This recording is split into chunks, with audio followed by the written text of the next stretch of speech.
I think my camera immediately is blurry, but that's okay because welcome to Mintamax 20. Let me unblur my camera real quick. So that welcome to Mintamax 20. We like it blurry. We like it blurry. Fish tank. We like it blurry.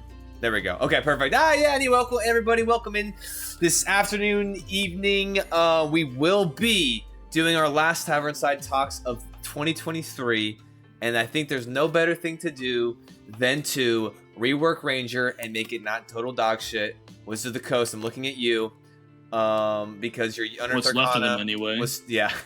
Oh, I actually kept seeing a bunch of videos saying like they're still fucking things up and D&D's dead again or whatever. But I haven't looked into it. They fired like so many of the staff. Hasbro fired so many people from it. So strong. Sorry, y'all. But we're gonna fix what y'all were doing. Nice. Well, yeah, I actually I forgot that I saw some videos. I meant to look into it, but I did not. So I don't know the exact numbers. I just know it hit D&D pretty hard. Oh, that's right, because it was like, guess what Hasbro gave their customers for Christmas? A layoff. I was like, that's crazy. Oh man. Yeah. And then tonight, instead of listening to our normal tavern tunes, we're listening to medieval lo-fi, which is kind of bonking, uppity bippity. Yeah, it's on iTunes. I found it randomly, and it's literally just called Medieval Lo-Fi, like Volume 1 to however many volumes there are. So based off you saying that, I did find a playlist on Spotify as well. So hell yeah. Medieval Lo-Fi beats Thana. It says, I'm assuming it's just cut off. It says fantasy lo-fi music. Right? Like, I'm assuming it's not sponsored. Fana. Cool. With that orange drink. Fucking. Oh, did you get it the doc, by the way? I should have. Oh, fucking! I didn't even think to look. I know you sent it. I will tell you what my main approach though going in, because I was thinking about it a bit last night. Okay. And you and I obviously haven't spoken about it. My main idea of how I want to try fixing the Ranger is with minimal intrusion into what they've written down. Yes. Like my stylistic approach is to take anything they've written down and taking that ability and modifying it. Okay. Or adding to or whatever. Okay. Because I know we've talked briefly about like taking the what was it, the is it the hunters features? Yes. And just adding it in. Things like that. I did is that what okay, we're gonna get to that. I did that in some capacity. Does that I guess we'll get to it. We'll get to it for sure. Okay. But no, that's kind of what I was thinking that I knew you said you might want to do, so I'm just gonna intentionally not do that and kind of just take whatever's written down on the main Ranger sheet and modify that. Okay. You know, just and add to it, tweak it. Like if something says you get you get fucking volley, you know, like see what I could do with that ability without taking away what it actually says, and you know, updating it. I also don't see what you've written down here, but reworked. I'm on the wrong email. That makes sense. Yeah, let's say Reworked Ranger is what the doc is called. So, but I do want to go through everything too. So I even have it set up, which you'll see. I have it even set up to like the very beginning because I think there's a couple things that I think would be kind of cool to mess with. You can give me your ideas, and if you're like that's stupid, then we can maybe come to a consensus or just throw it out because I'm curious as to what you're thinking. I kind of did a lot of this, just you know.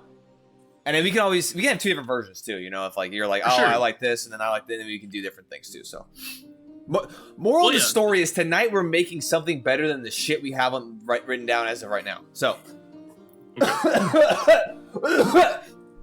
All right, let's do it. Dude. Hey, homie, you fine? No. Okay, so real quick, so I did go through. I actually did a lot of Did you find the doc? Sorry, before I jump into this. You didn't? No, I checked my mail, checked my docs, didn't find it. Okay, docs is currently open. Yeah, and then my email. Check the bottom, because I actually shared something with one of my other emails, and it actually shifted it all the way to the bottom. That's exactly what happened. Yeah, okay, yeah, I was gonna say, it was weird that it did that, because it did that for me, and it was super strange, and I was like, why would it make... Yeah. New window, sweet, okay, got it. Right. Okay, yeah, so we're literally just gonna go through here and just fill it in, basically, as we go along here. So I was cross-referencing a lot of the half-casters, and I'm pretty sure all the half-casters are at least now up to par together. I was looking in 2014, and oddly enough, some of the half-casters, specifically Ranger and Paladin, were different in certain ways. Not going to necessarily get into that, but they are up to par now. And the only reason why I looked into that was to make sure that, you know, Ranger half-caster was not different than Paladin half-caster in terms of, like, core mechanics. So they are the same. So that's why in my mind, I don't think we need to change any of the prepared spells. We don't need to change the spell slots. I think those are fine as they are for half caster, unless you think differently. No, as long as they're able to change spells on a long rest. So the difference between half casters and full casters is that you can change one per long rest instead of your whole list. Right. So that is already leagues above what they used to have. Yes, exactly. That was gonna be because I didn't dive properly into this. As far as the spell casting side of things. So I'm glad if they have that, that's great. That's already because we're not trying to make the ranger fucking a monk, you know, we're not trying to make him like like insane. We're trying to make the ranger just, you know, a competent member of a party who's good at doing what he either is meant to do or whatever you'd like to make the character do. Right. Because right now you're in a situation like, well, do you want to play a multi-class druid fighter? Because you would be better off doing that. Exactly. Yeah, I agree. So I think that's a good spot. And I was looking at that stuff, and I do like how they're doing it now. I don't know if you've noticed this. We never really went through it in the Unearthed Arcana. Well, we did, but we kind of were like, oh, okay, whatever. But I do like how they're doing it now. Is that you have a prepared spells. Prepared spells is your spell list. It's no longer, and we kind of went into this, but I really understood it when I was looking into this today. Was that you have your prepared spells, and then you change those as you want to. It's no longer a spells known list and then a prepared list of that list. I like that they're like, hey, one list. You can change that list on a long rest instead of having a list of a list. Did that make sense? Yeah, definitely. It makes more sense. It's like, here's your total capacity. You don't have a total capacity and then a preloaded magazine. Exactly. It's just like, oh, here's the whole belt. You got it. Just use it as you want to use it. Yeah, use it as you are allowed to use it. Right. I feel like that was such a big contention point. I feel like, at least for me, when it's in terms of like explaining to new like casters, like for instance, Eric jumping into Great Inquisition. I was like, hey, here's your spell. Here's the amount of spells you know.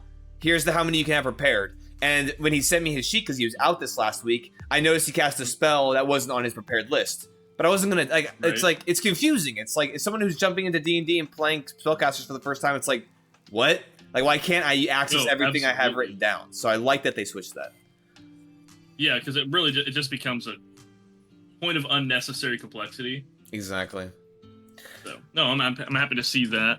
And also, like, there's a thing with 5e where it's like, oh, what class would you like to play first? You're a new player. Yeah, don't play wizard, sorcerer, bard. Cleric might be fine. But no, just you want a sword is actually what you want, and there's nothing wrong with trying something more complex. It just makes the game so much more problematic, I guess, going forward. Let's say learn spellcasting through your buddy spellcasting and then play spellcaster. Yes, absolutely. Better yet, just jump in as a DM and just jump into it. Yeah, learn everything through DM. Yeah. Is that what I did? No, I was a character first. I was a character. You were a character first, yeah. I think we all were. Did you ever play with Josh? I played with Josh, yeah. Okay. We were all characters. Yeah, because Josh, I only remember how much we broke the rules after the fact. When instead of casting fire bolts, I cast fireball and nobody noticed. This is my first time playing. Yeah. Okay. Yeah. Hell yeah. Good times. Good times. They were all started. Hit dice. I mean, we're just going through it because I want to have a full comprehensive list. Sure. There's no reason to change hit dice in my opinion. I feel like 1d10 is actually really good, especially for a half caster. So I'm just gonna write in 1d10 here. Per ranger level. I just wanted to at least hello. I just wanted to at least go through in case you had any crazy ideas that you wanted to justify. Oh, so I just went to your thing and you have the same exact thing written as I was about to bring up. When we get there, just because it's coming up soon, saving throws. Yes. Because I'm reading that, I'm like, wisdom might make a little bit more sense for the ranger. Then I go to your list and you have wisdom ? Next to it. I'm like, all right, good. Well, yeah, I mean, we can just jump while I'm typing this. We can just jump down, dude. Literally, it makes no sense as to why they were like, hey, strength and dexterity as wisdom saving throws. Or no, because ranger. I'll drop this down. Ranger is literally strength and dex, and I'm like, which is bonkers. Like that's. I'm like, that's cool in a way, but it's like everything else for ranger is wisdom. Some of the skills we'll see later are wisdom. your spellcasting. The wisdom, spellcaster. Exactly. However, the reason why I like strength or dexterity, it being there, is I think it'd be really cool, which I wrote down. I think as a ranger, you should be able to choose strength or dex, wisdom. I think I like that, because then it kind of lets you tailor like what kind of ranger are you, ranged, melee, and then you have the wisdom in there. Right, that makes sense. Or yeah, I don't know any other classes that let you choose. But I think at this point, yeah. It's not like it's overpowered, because really, if you're playing optimally, you should pick dexterity, because strength doesn't come up as often. You want dexterity and then wisdom. But the option to choose strength, like especially, I wouldn't have thought of strength much, but just as a more recent popular example is Minsk from Baldur's Gate, which comes up. He's like old school Baldur's Gate 2, 1 and 2, but he's like a strength-based ranger. Oh, nice. It's fucking hilarious. Hell yeah. But also, it's not optimal. Like, on the paper, it doesn't make sense. But it's like, oh, but you could do that? Fuck yeah, why not? Yeah. Of course, you can play, like, as you played with Braff, you're a more sturdy, athletic wizard. Right. You know, but I think dexterity and wisdom makes the most sense. I think it's the smallest thing to allow a player to choose to go, oh, you want to do strength or dexterity? That's not a big deal. Okay, then I'm there. I'm here for that. Let's make it dex and wisdom. I like that. Strength, dexterity. Okay. Dude, they're dropping some heavy beats on me right now. This fucking hell yeah. Okay, so it'd be dexterity and wisdom. It's called Watermelon Sugar. What the fuck? Isn't that one like his song? I know what you're. I think I know what you're thinking. Yeah, but no, I don't think it's a remix. Oh, word. All right, cool. So we have. It is. I said a little further, but then it was like the beat drop. Okay, yeah, 100% is. Okay, yeah. They're actually for the medieval lo-fi. There's like little things like I know the lanes between one of them is what it's called, and it's I think it's a reference to Elden Ring, which is kind of cool. Oh yeah. I don't know why I'm not just copy pasting. I sent you. All the remixes I sent you when I was playing the Bard. It's like, by the way, this is the song I'm playing at the tavern. Oh yeah, that was awesome. Everyone had to sit there and just listen for a minute. It's like, is this Cardi? Yeah, that was awesome. Yeah, just imagine me singing this now. I don't know why I wasn't copying and pasting. I was like typing this shit out like an ancient individual. That's all right. Say again.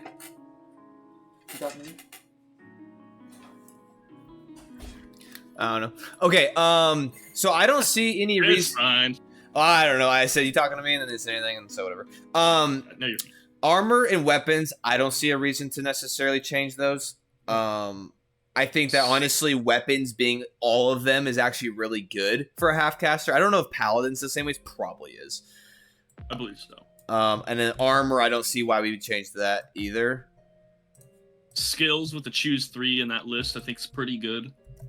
Okay, so the skills I wanted to bring up, I think since we're kind of going into since we were talking about saving throws and switching from strength and dex to dex and wisdom, I think that adding acrobatics into that list would make sense because they oddly don't have it. Acrobatics, I think that makes a lot of sense. Yeah, because especially I think how they've made both the classes a little bit, you can see when it comes to like the rogue. And of course, what we're doing here with the Ranger, they seem to have like saw the Assassin Rogue, Gloomstalker Ranger multi-class and went, let's steer a little bit away from that.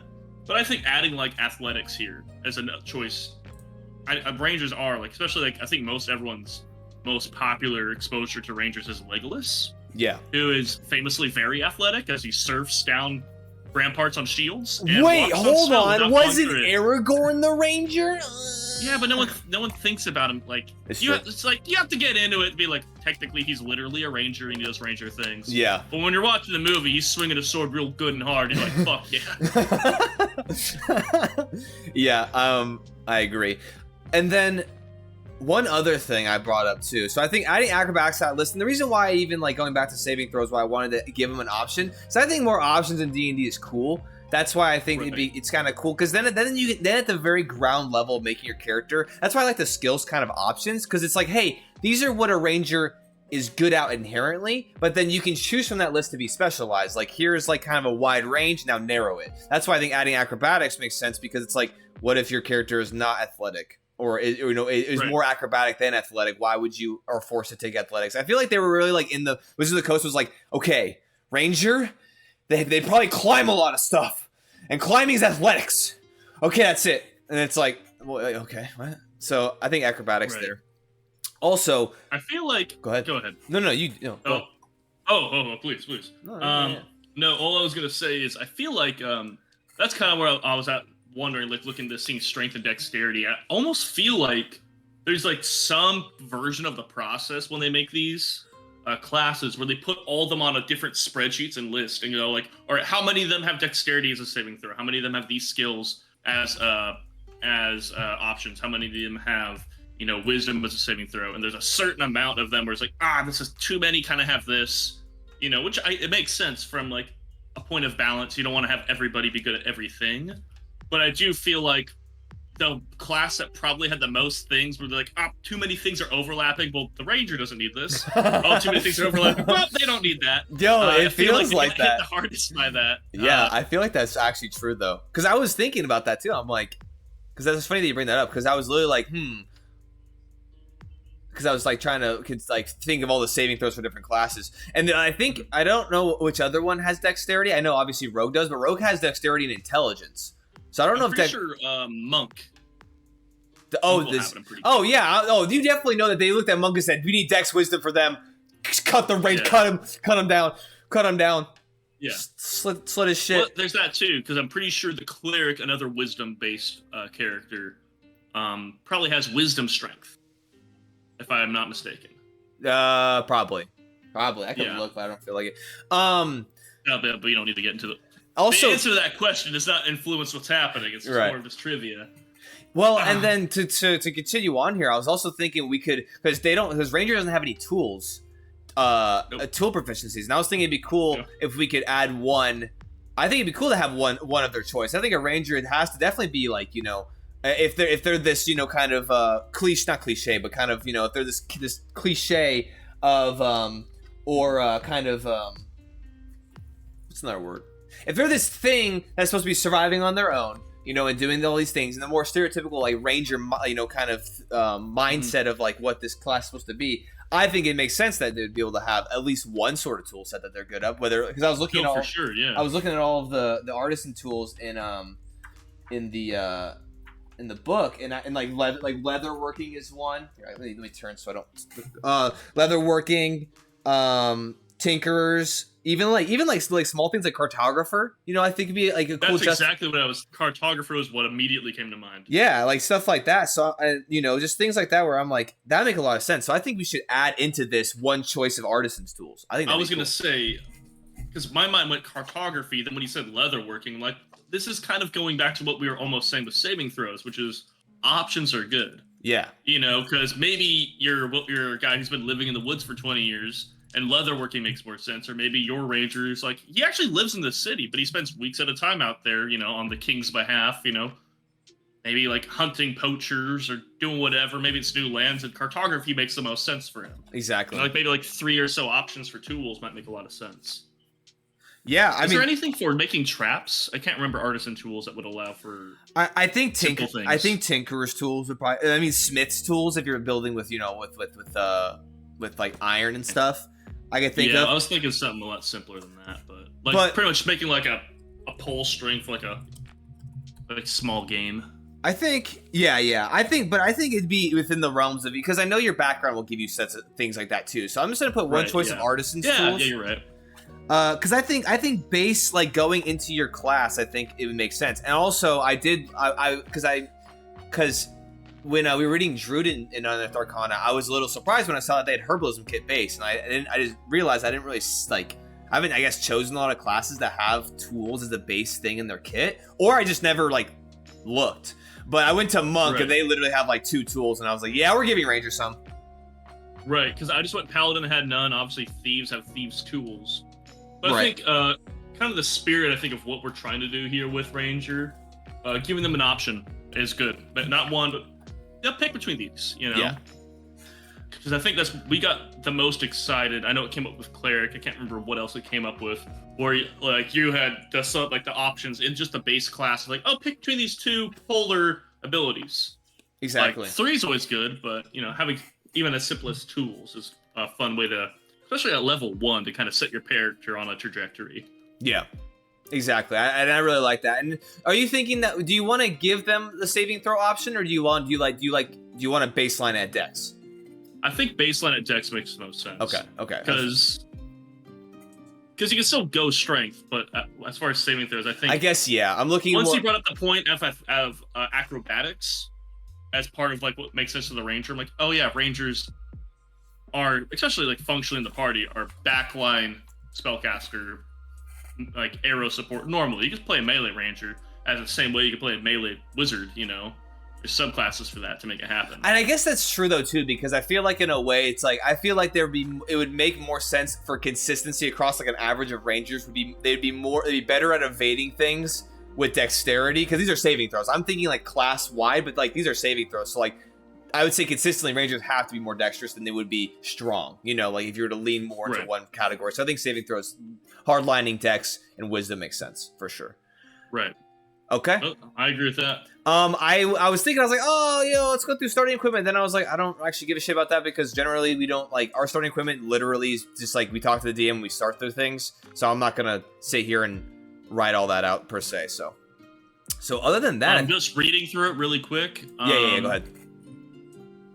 Yeah, it's just literally reading through.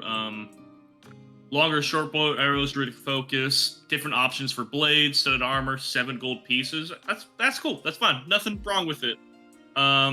Explorer's Pack covers most of the things you don't have that are on that list, which is like rations and rope. The 2 R's of adventuring, rations and rope. Yeah.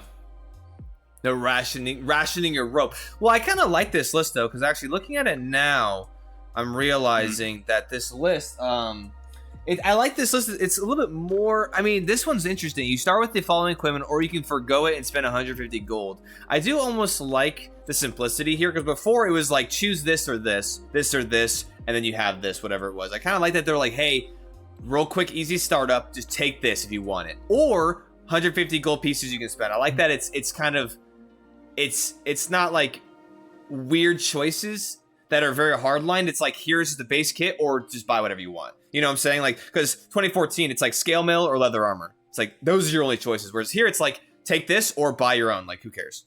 I do like that. Right. So, I do. It's interesting to get a scimitar and a short sword. So that's kind of. I was thinking that might be for people who want to go melee. Because you can offhand a short sword, I'm pretty sure. Yeah.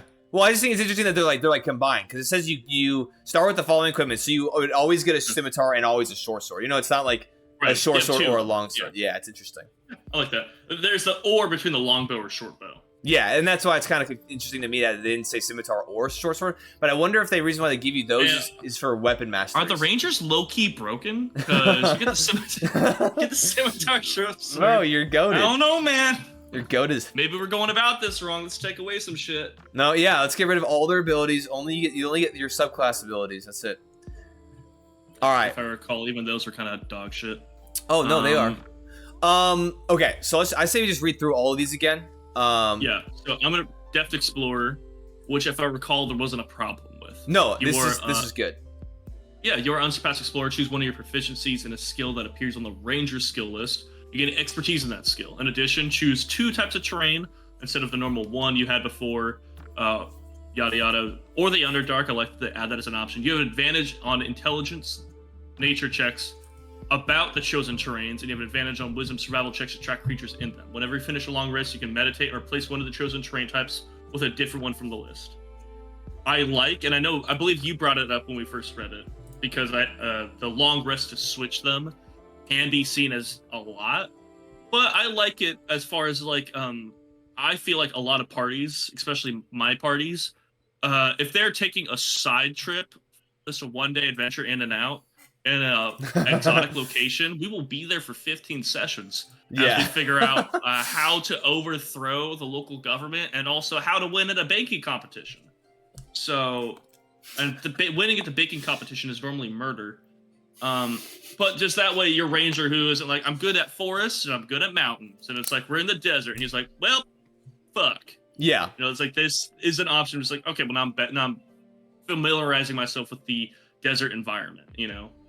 Yeah, and I kind of I agree. I kind of just like, I mean, for me, like I was one that mentioned like it's kind of a weird thing to do, but I do like the idea. I think that was also the same thing that was brought up with masteries too. I think because you brought that up with mastery as well. I'm not a big fan of those kind of switches, but I think it was one of you that mentioned like it's kind of to show that like these characters are kind of already proficient with a lot of different things, but they hone in on certain options after like, you know, a long period of time. And so I do think that's a good way to justify it. I like this. I think this is a really good way of kind of condensing and keeping it simple than this like 5-paragraph looking thing that's very interpretive and like just super unnecessarily explanative for Natural Explorer in the 2014 version. So I do like this. And if you're good, I blurred my camera. If you like this, I like this, and I'm just gonna copy and paste it literally into our. I like it. This is good. The only thing is, if you are a DM kind of similar to Jared, and to an extent mine, I like to find an in-world, like in-universe way for things that feel a little bit weird, but you want to preserve. Like, if you don't like switching on a long rest, perhaps the ranger in question has like a book from his former mentor, which might just be a bunch of scraps and shit. Right. You know, just like loose leaf. So when he's stuck in the desert, he's like, fuck, let's go to the desert page and just flip over. And it's like, another person could read that and get some insight, but it's like, it's especially tailored for your ranger. Just, you know, just if you need a way to justify it, you know, you want to tie it into your world a little bit more than, you know, Bear Grylls. Yeah, and I was even, and I'm glad you mentioned that too, because I was even thinking like, I mean, usually rangers, depending on kind of how you build your character, can be part of like a guild too. So maybe you have other people who come back and explain a lot of stuff and give you a lot of insight. So maybe you're not well known in it, or you don't traverse in it very often, but you have so much just a well of knowledge that you're surrounded by that it works, you know? Absolutely, yeah. So I think that's cool, and I do really like. I don't know if you're familiar, but in Tasha's they do have canny at first level, which is basically you get an expertise, and so they embedded that into this. You do get that expertise. They just kind of tied it all into one thing instead of separate. So I like that a lot. Spell casting, I'm not gonna. I guess I could copy and paste this since we're doing a full rework here. But I will say, I think weapon mastery as well, I don't feel the need to touch. Right. It's just kind of baked into martial classes. How do I do this here? Can you go up for me? Go up. Yeah. Just like that. Go up. There you go. No, I agree. And also, I mean, we haven't really messed around too much with weapon mastery, so I you know, there's no way we're really gonna adjust that anyway. So, but I'm actually looking forward to weapon masteries and having the opportunity to implement them. This is actually gonna be really weird. Let's do this. Copy that. We'll go down here. Oh, hello. One second, I'm about to dramatically change how this class works. I want to make sure I'm not doing it in an improper way. Oh, word. I just want to make sure what I'm about to do makes sense. All right, cool. Now I'm scared. Yeah, I think it does. No, it's fine. I just want to make sure I think you will agree with what I'm attempting to do. Okay. It's about implementation though, but I'm curious to see if for you, you have everything copied down and such that you need. Yes. Go ahead. Whatever you want to do. So favorite enemy. So let me tell you what I'm trying to do right now. It's the numbers I'm playing with. Okay. So, as it's written now, you're adept at focusing on a single foe. You always have Hunter's Mark spell prepared. You cast a number of times equal to your Wisdom modifier, minimum of once. Without expending a spell slot, you regain expended uses as ability when you finish a long rest. Now, I like, and we've seen a lot of classes do it, where it's you get a certain amount of them based off like a modifier, a certain amount of spell use that isn't taking away from your bank, but it's part of your modifier. And that part's great. That part's fine. The thing is, I hate Hunter's Mark a lot. And this class, as we go through, it has so many fucking things that ties into Hunter's Mark. I want to take Hunter's Mark completely away and make it a new ability just called Favorite Enemy. Okay. And just have it scale up. That's it. Just have like proficiency bonus tied into the damage, so it's maybe the D6 plus proficiency, so it levels up just a bit with your character. Here, just give me 1 sec. No problem. my only thought there is trying to figure out what else actually is okay. So the only thing. 20. So the reason, okay, so I was messing with this skill as well, and it's funny that you mentioned that because literally in Tasha's, if their ability is favored foe, it is the exact same thing as what you're saying. It is the first time of each of your turns that you hit the favored enemy and deal damage to it, including when you mark it, you can increase that damage by 1d4. You can use this feature to mark a favored enemy a number of times equal to your proficiency bonus, and you regain all expended uses when you finish a long rest. This features extra damage increases when you reach certain levels, 1d6 at 6th, 1d8 at 14th. So I like that. That's simple. So I like that too. However, there it is. I like that too. However, I was thinking. So the reason why I like the Hunter's Mark is because I do like that it is kind of a ranger specific spell. And I was looking at Hunter's Mark, and I was looking at the strength of it, and to me, I like Hunter's Mark being the ability because it's an hour of concentration. It gives you the extra damage, but it also gives you tracking abilities too. So if the creature flees, it lets you hunt them down and track them. And the reason why I like keeping this as something you can cast up to a wisdom modifier, being up to 5 times, is because you, as a half caster, your spell range is already so limited, and I feel like a lot of rangers would take this as a spell. And so instead of burning spell slots, I like that it all encompasses it into Hunter's Mark. Hunter's Mark. Okay, I think I do not like Hunter's Mark as a spell. You don't? Oh, okay. I don't, only because I like the tracking feature of it. I know playing the sci-fi version of this, instead of playing Ranger, it's Andrew who plays a scout, and his marking feature he uses a lot, primarily the way you described. Where outside of combat, he's like, I want to mark that guy. Yeah. It's like, that guy looks shady. I don't like the way he's leaning on that handrail. Fucking mark him. I want to know where he's at. Right.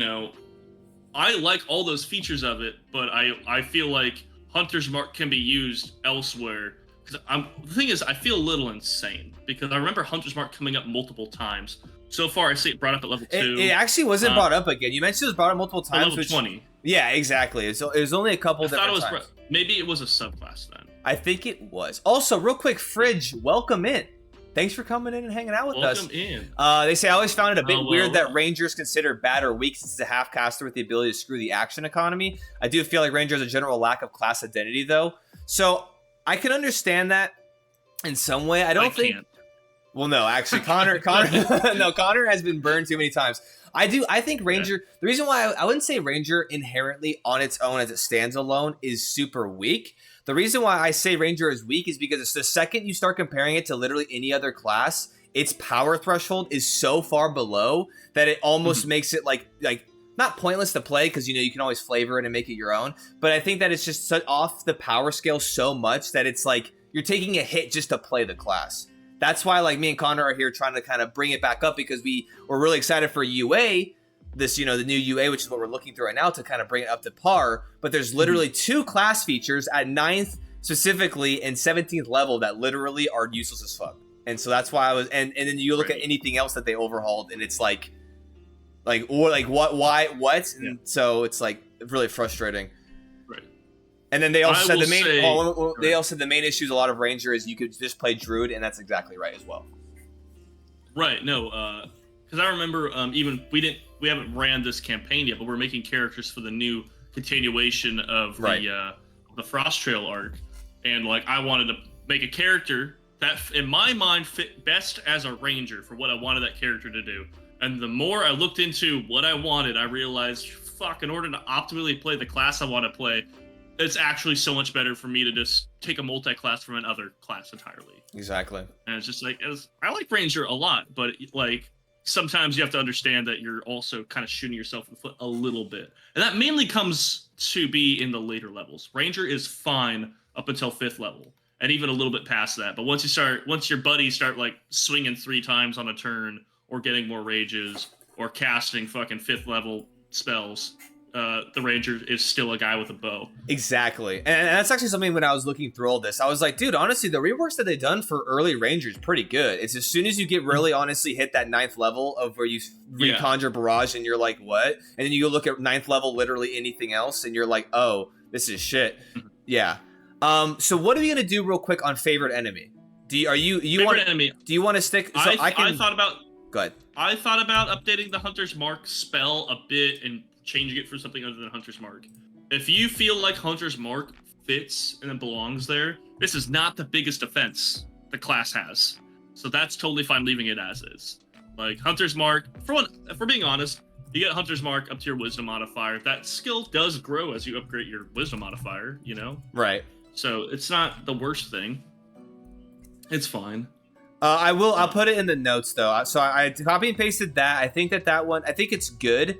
But I'll put it in the notes, and then I'll go through later, and I will kind of type out everything for favored foe, because I think it's cool. Like we were saying, the options, right? I think that, like, if you want to run it one way and I want to run it another way, they kind of both inherently do the same thing. They're just a little bit differently, like, flavored. Yeah. So, like, how I described it, my primary gripe was damage, and how you described it, it's like damage is understandable, but also all the tracking ability. Exactly. Off it.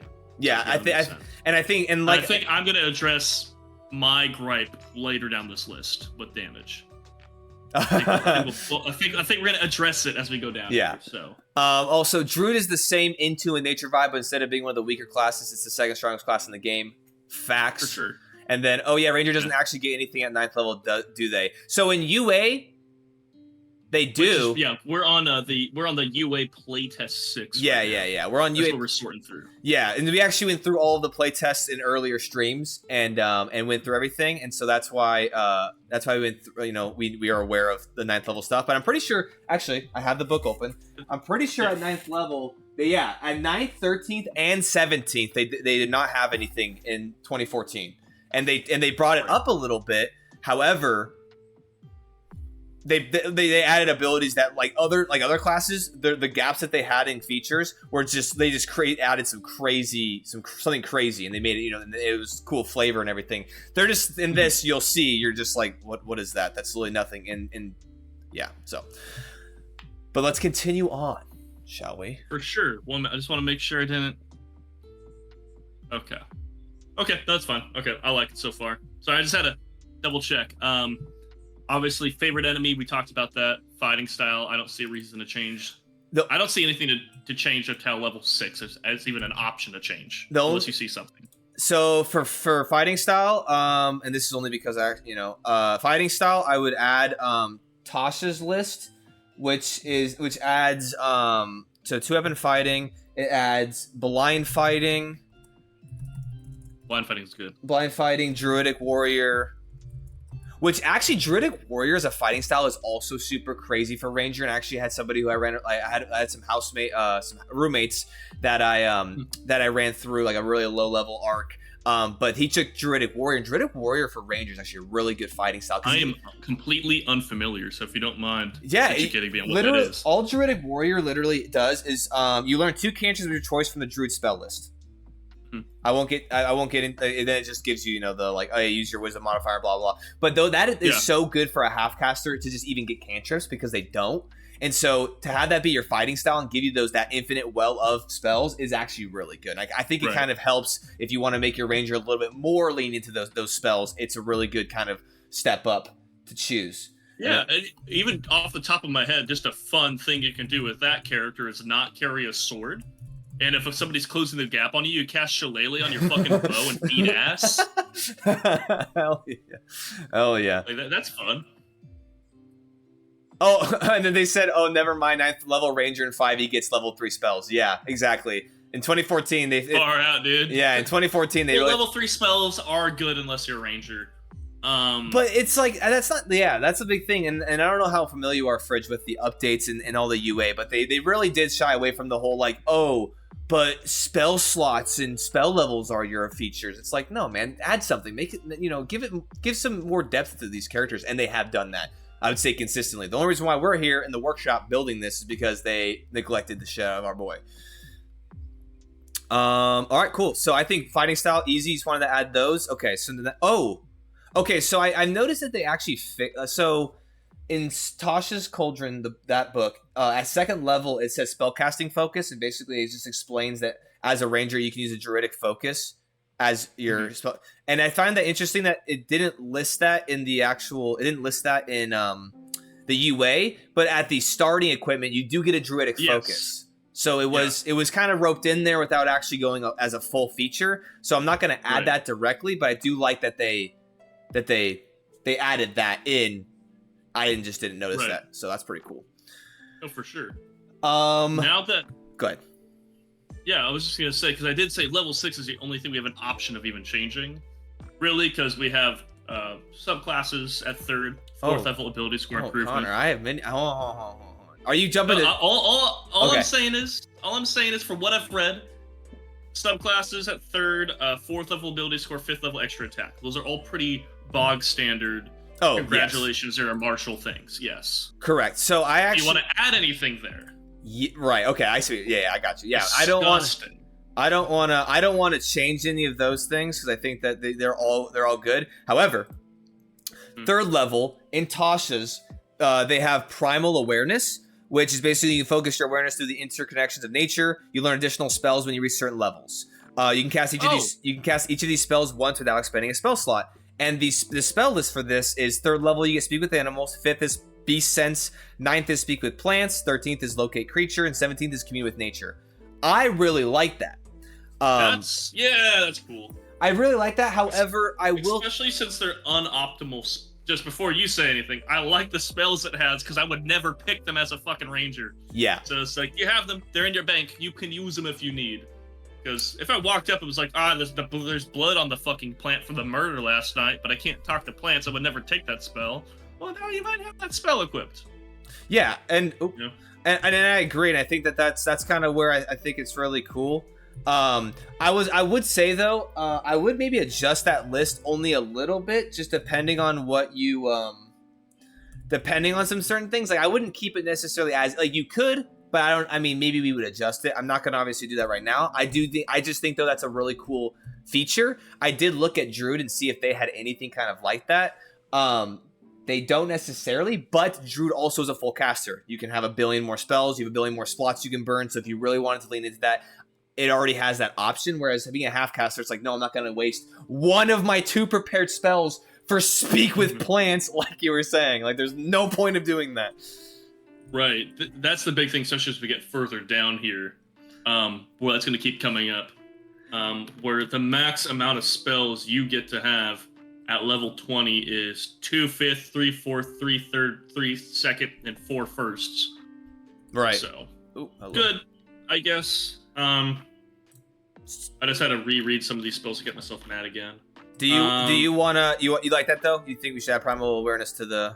I think so too. If you want to modify the spell list a little bit, that's fine. But that's just addition. Yeah. You know, and I think that's needed addition too.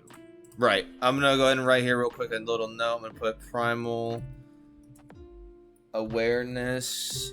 And then I'm going to put see Tasha's. And then I can fill the gaps in there a little bit later. Fourth. Go ahead. No, go ahead. 4th level ability score improvement, 5th level extra attack. Do you feel any need to add anything to this? Yes, and so I actually I want to surprised. So at 5th, I really so this is something I was reading in 2014. Like I said, bro, it took like 2 hours to go through all these books and really because I really wanted I just kind of woke up today. So yeah. So in 2014 at 10th level. You got hide imp. Sorry, I apologize. At 14th level, even worse. At 14th level, starting at 14th level, you can use the hide action as a bonus action on your turn. Also, you can't be tracked by non-magical means unless you choose to leave a trail. I thought that was really cool. I wanted to add that at 5th level. One, because I was looking at some of the other half casters like Paladin. Paladin gets literally find a steed, have a steed 24/7, whatever you want, a celestial entity to call upon at 5th level. And an extra attack, or you can be a ranger and get an extra attack and just eat shit. So I was like, no, I think that's really cool. I don't want to necessarily retract from the rogue because I think the rogue should have cutting action where they get disengage, hide, and dash. I don't want to necessarily lean all the way into that, but I do think that a ranger should have at least be able to have a bonus action hide. Mm-hmm. So that bonus action hide, I think. I understand why they took away you can't be tracked aside from magical means, only because I think somebody tracking your party is inherently really cool. Yeah. like you're being followed. Like, that's a good option as a DM. So like just taking away, so at level 5, the party can't be invisible unless someone has to use magic, which might take away like, say like a martial bounty hunter is tracking them or something. Like you maybe don't want them to be using magical means. Maybe that like that just adds the option of it, whereas the ranger can still attempt to hide their tracks and still might be very successful at it. So you're thinking? Are you thinking that maybe my biggest thing was adding the bonus action as hide. I think that's a good way to kind of top it off at a good 5th level addition to the extra attack, but not so crazy. So yeah, okay. Don't need to add the tracking though. Yeah, I 100% agree. I'm just gonna quick name this like quick hide or some shit. I don't know, and then we can go through that earlier. But this will just be you. Call it dense foliage. You just create foliage wherever you just can. ghillie suit. Bonus. Like we're in a tavern. Fucking. you're not distracting anybody. Yeah. I thought, as you know, anytime there's a new ability, I always test it mentally in a tavern. Yeah, a tavern is the go-to place for any battleground prep, anything you might need. I wonder how Ranger would work with Warlock-style spell slots. I wouldn't do that only because Warlock has such a like, what is it? Their evocations pick up so much slack for their weird spell list that I think that's why Warlock can even be as goofy and quirky as it is. Right, and I think the Warlock itself is solid because of all the invocations. Exactly. The spells is everyone's biggest gripe with them. I feel like what I've seen, but also like at the core, a Warlock is bog standard. Warlock's still pretty good, and as a bog standard Ranger, you're kind of horseshit. So it's like in my mind, it's like. Instead of adding it, like, because in my mind, I'm not trying to add a level of complexity to the Ranger. I'm trying to see, like, what they're actually doing here. And it's like, let's, like, tweak some numbers. Let's, like, modify it so they're standing on their own. Because the only reason I say this, because that did come through my mind, is, like, is there something they could get, like, to regenerate on a short rest type thing? Mm-hmm. And it's like, well, they shouldn't need it. They should be able to participate like every other half caster, Warlock being technically a full caster. Exactly. And... they just can't. They literally can't. I think the main reason to remove being untrackable by knowledge means is because your DM will forget about that anyway. That's also true. You're literally, imagine you're like planning an encounter for like for multiple sessions, and they pull up, and then your ranger's like, actually, I have this ability, and then you're like, hey, fuck your ability. You gotta be quick on that. You gotta be quick on that. Maybe that amulet around his neck is. It is magical means. Yeah, it was magical means. Yeah, it was magical. You threw on the fucking night vision goggles. Magically found your ass. Yeah, magically built this magical. Yeah. As a DM, you have to be ready to bullshit and justify why things happen. 100%. Unless it's the alert feat, because fuck the alert feat. True. A little bit, like it's a good feat. That's why I hate it. Yeah. I was like, stabbed in the back. Actually, that can't happen to me. I can't be surprised. Yeah. Fuck. Yeah, and you're just like, so anyway, you just disregard their abilities. Hey, as a DM, you can do that. It's fine. I always like the idea of urban rangers, like their favorite terrain is taverns. I think that'd be actually a cool thing to add to the favorite terrain. Would be like cities. I almost said favorite terrain would either be urban, would be as an option, or like maybe countryside, even if you want to be more of like a folks hero type background for a ranger. I think we should do that. I think we'll go back to the top and add that. I think that'd be kind of cool. Yeah, I think kind of because that's in my head. We'd run through this whole list and just walk through it again and see. Yeah. Because I already am looking at things that make me want to tweak certain things we've done. Exactly. And then I will say, just because I'm sure we're going to tweak it by the time we run it, but for the Frost Trail arc, like that was my thing. Like my main central core idea for the character I wanted was an urban ranger. Right. You know, so and I think totally 100% love the idea of it. Gloomstalker kind of weirdly fits that niche, while technically, as you read the flavor text of that subclass has nothing to do with that, but it does fit it. Exactly.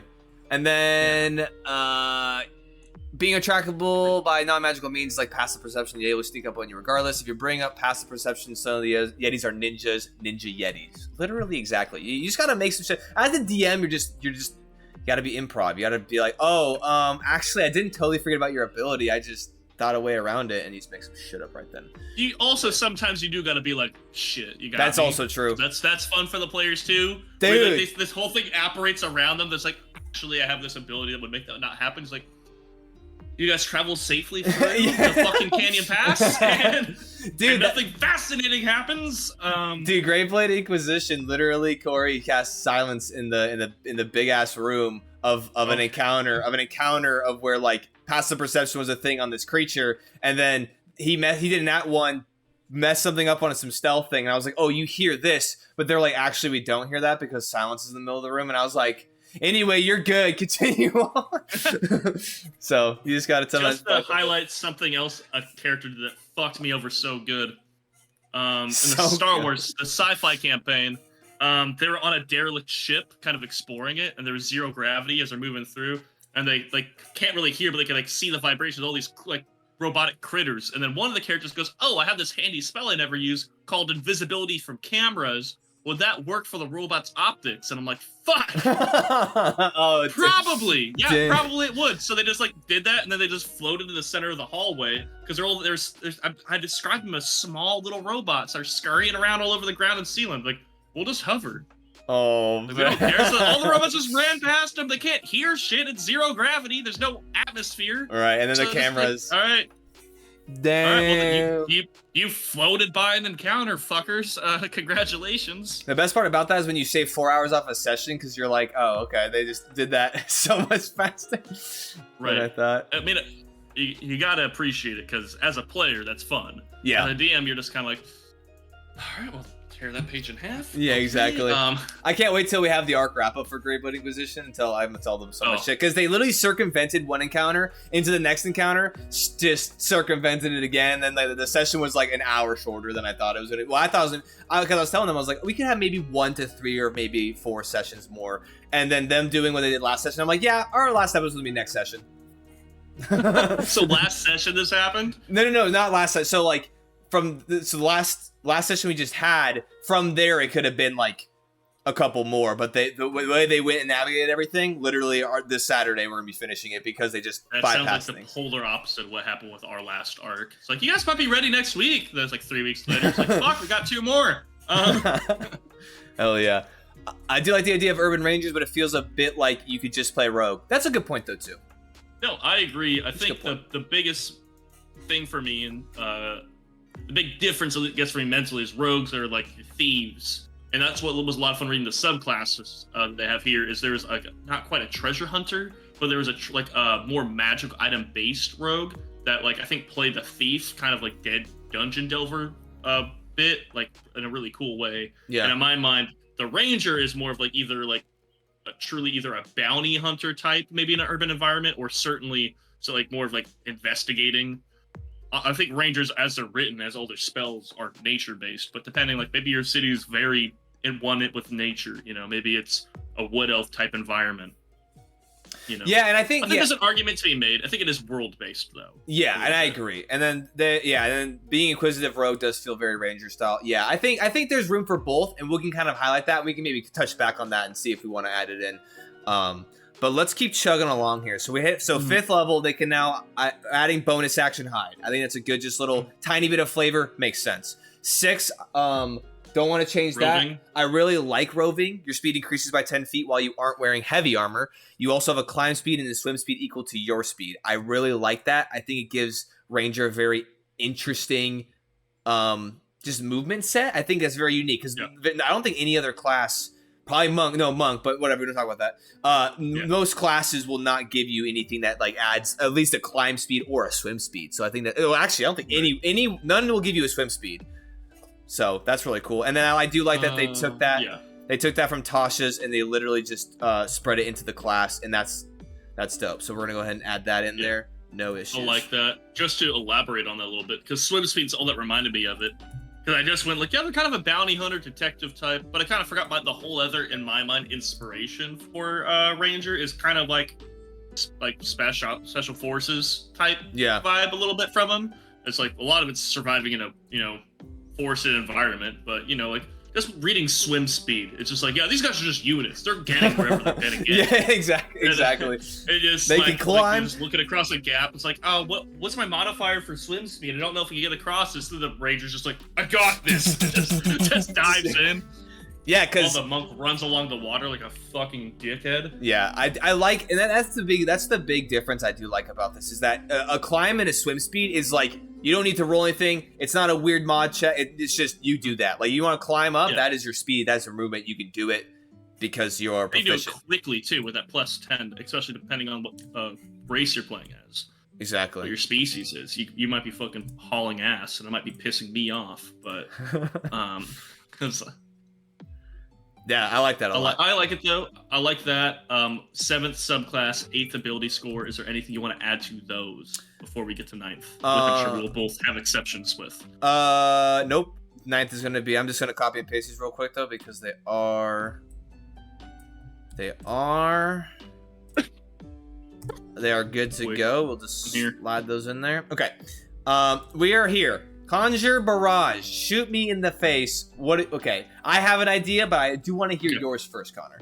All right. You're gonna. How intrusive is yours? Before I get into it, how much is it modifying? I literally get rid of this. Okay, me too. Channeling Nature's Might. And here's the problem with it, because I had to make sure I pulled it both, because we're gonna have the same problem on 17th. All this is Conjure Barrage is always prepared, which, to give credit, the pro of this ability is you don't have a lot of available spells. Getting a reasonably powerful 3rd level spell on the list is not nothing, but it's fucking close. It's like scraping the barrel. Damn near close. It is scraping the barrel. This is actually something I want to tie into the Hunter's Mark ability. This is what I kind of wanted to do. In my mind, and this is first pass, this is first draft, I don't know how I want to tie into it, so let me just tell you baseline. Okay. My thought here is, it's an ability you could use where you could burn a spell slot. When you hit a Hunter's Marked enemy with any type of attack, you essentially get to add more spell damage to that. Like, you get to burn a spell slot to essentially smite.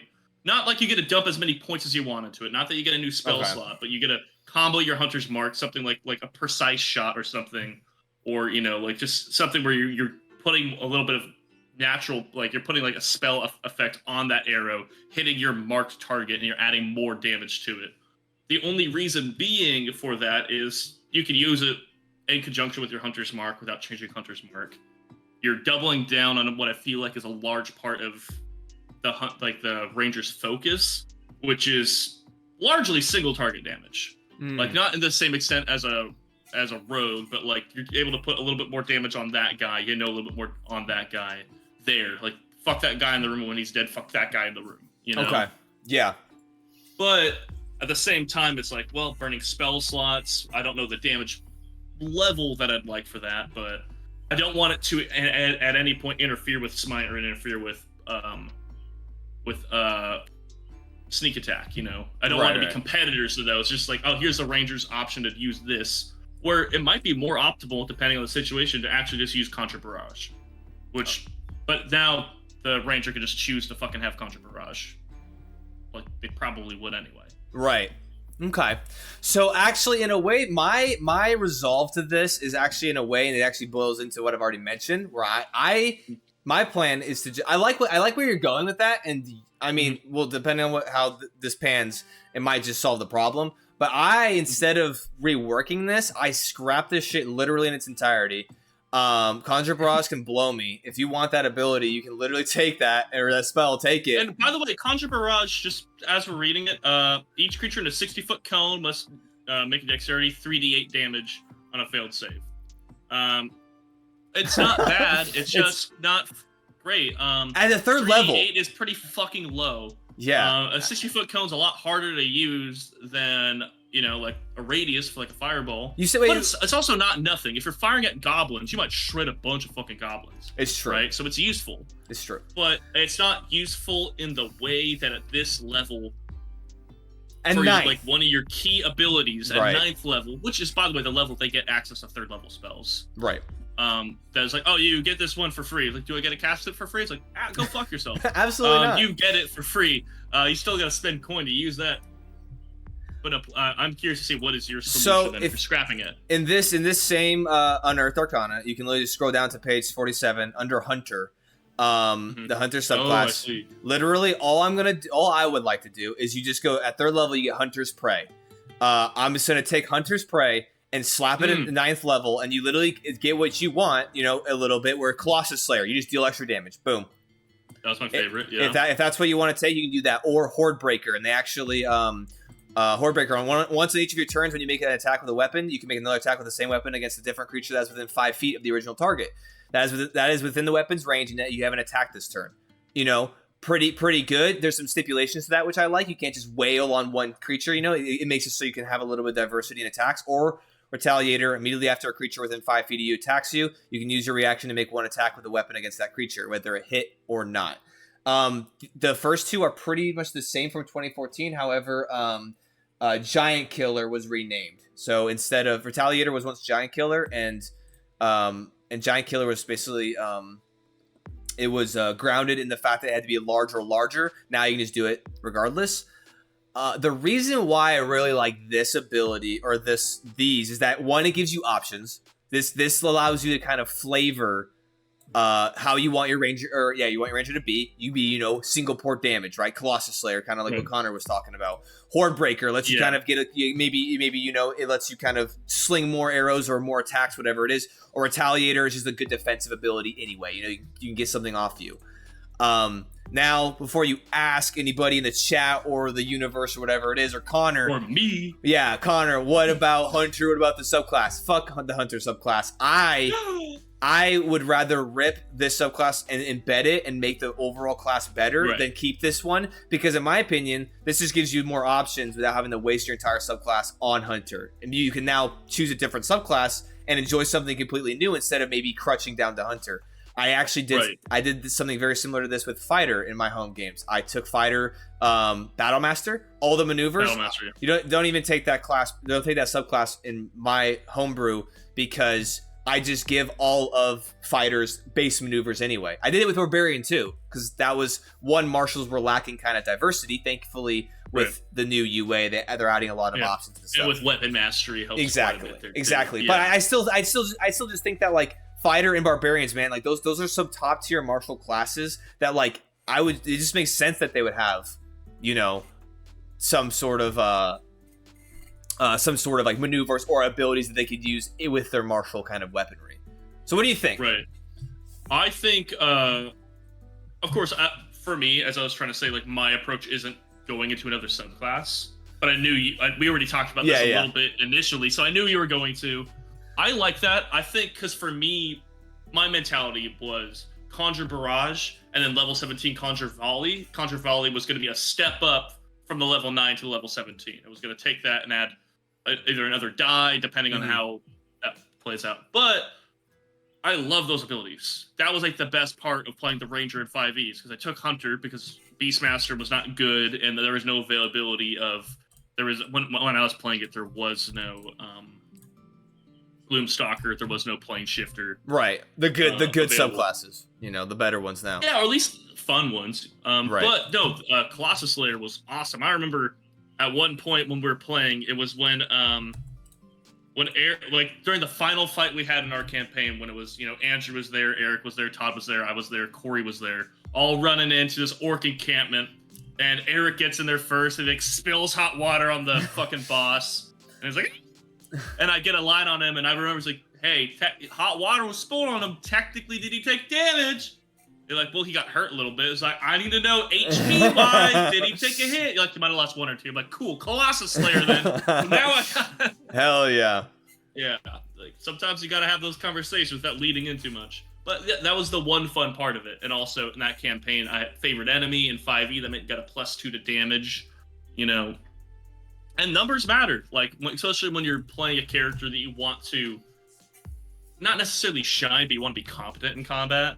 The numbers on the board really matter, especially when the fighter's coming in, dropping hits, using action surge with a rogue. It's getting more and more dice for sneak attack every level. When spells are really just fucking popping off, and you're just like, boink boink.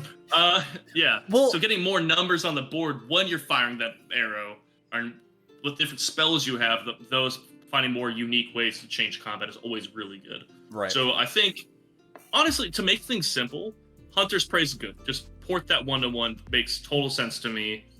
I would almost say if this makes sense to you, go back up, Jesus Christ. At level 17, could it be a similar situation, you think? That I think, I know the Cleric had it, where they had the 1-2 options, and then, like, 10 levels later, they had the same options, but amplified? Like, either adding more die or changing conditions on it. So, I'm just saying, I'm not reading it, but... I actually done a couple different things. Before I get into that, one thing I would think would be a good ability or subclass for Hunter would be a buff to potion making. Buff to potion. Oh, Witcher style almost? Just in Hunt. Yeah, I think they're talking about just in adding to Hunter in general, which would be kind of cool. I mean, because we talked about tool proficiencies, I don't see why alchemy toolkit would not be a bad option there. I think it's in. I think alchemy is in artisans tools. So, right. So, I like that a lot because I think the only place I really saw alchemy shine a little bit was fucking artificer for one of their classes. If you remember that, even. Sorry, what were you saying? Artificer. They had one of their subclasses that wasn't Tinkerer. Wasn't. Oh yeah. One of them actually It was Alchemist. A little bit focused on alchem. Hey, that one. No, I don't know if it was I think it might have been Alchemist, but I know there's like you were saying. Not subclass for Hunter, subclass to Ranger. Right. Yeah. Okay. So I think he's saying not taking the Hunter subclass and adding it in. But something for the Ranger. Yeah. Gotcha. Yeah, just making Ranger have potion making. I think that'd be cool. And I don't know if you were here at the very beginning of the stream, but we did actually give our the Ranger base a tools proficiency where you can choose one artisan's tools. And let me go over just to ensure that it is that. Yeah. Because I want to go over that real quick. I need to drop a hot steamy piss. Okay. Yeah. Do your thing. Yep. Let me go ahead and go to artisan's tools real quick and see if it is in that list because I think it's.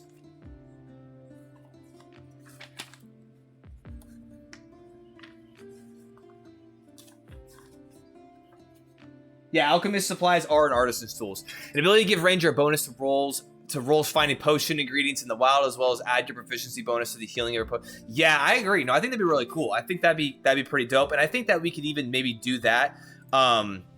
Maybe add that into. I don't know if you were here at the very beginning of the stream, like I mentioned, but they did add to Ranger.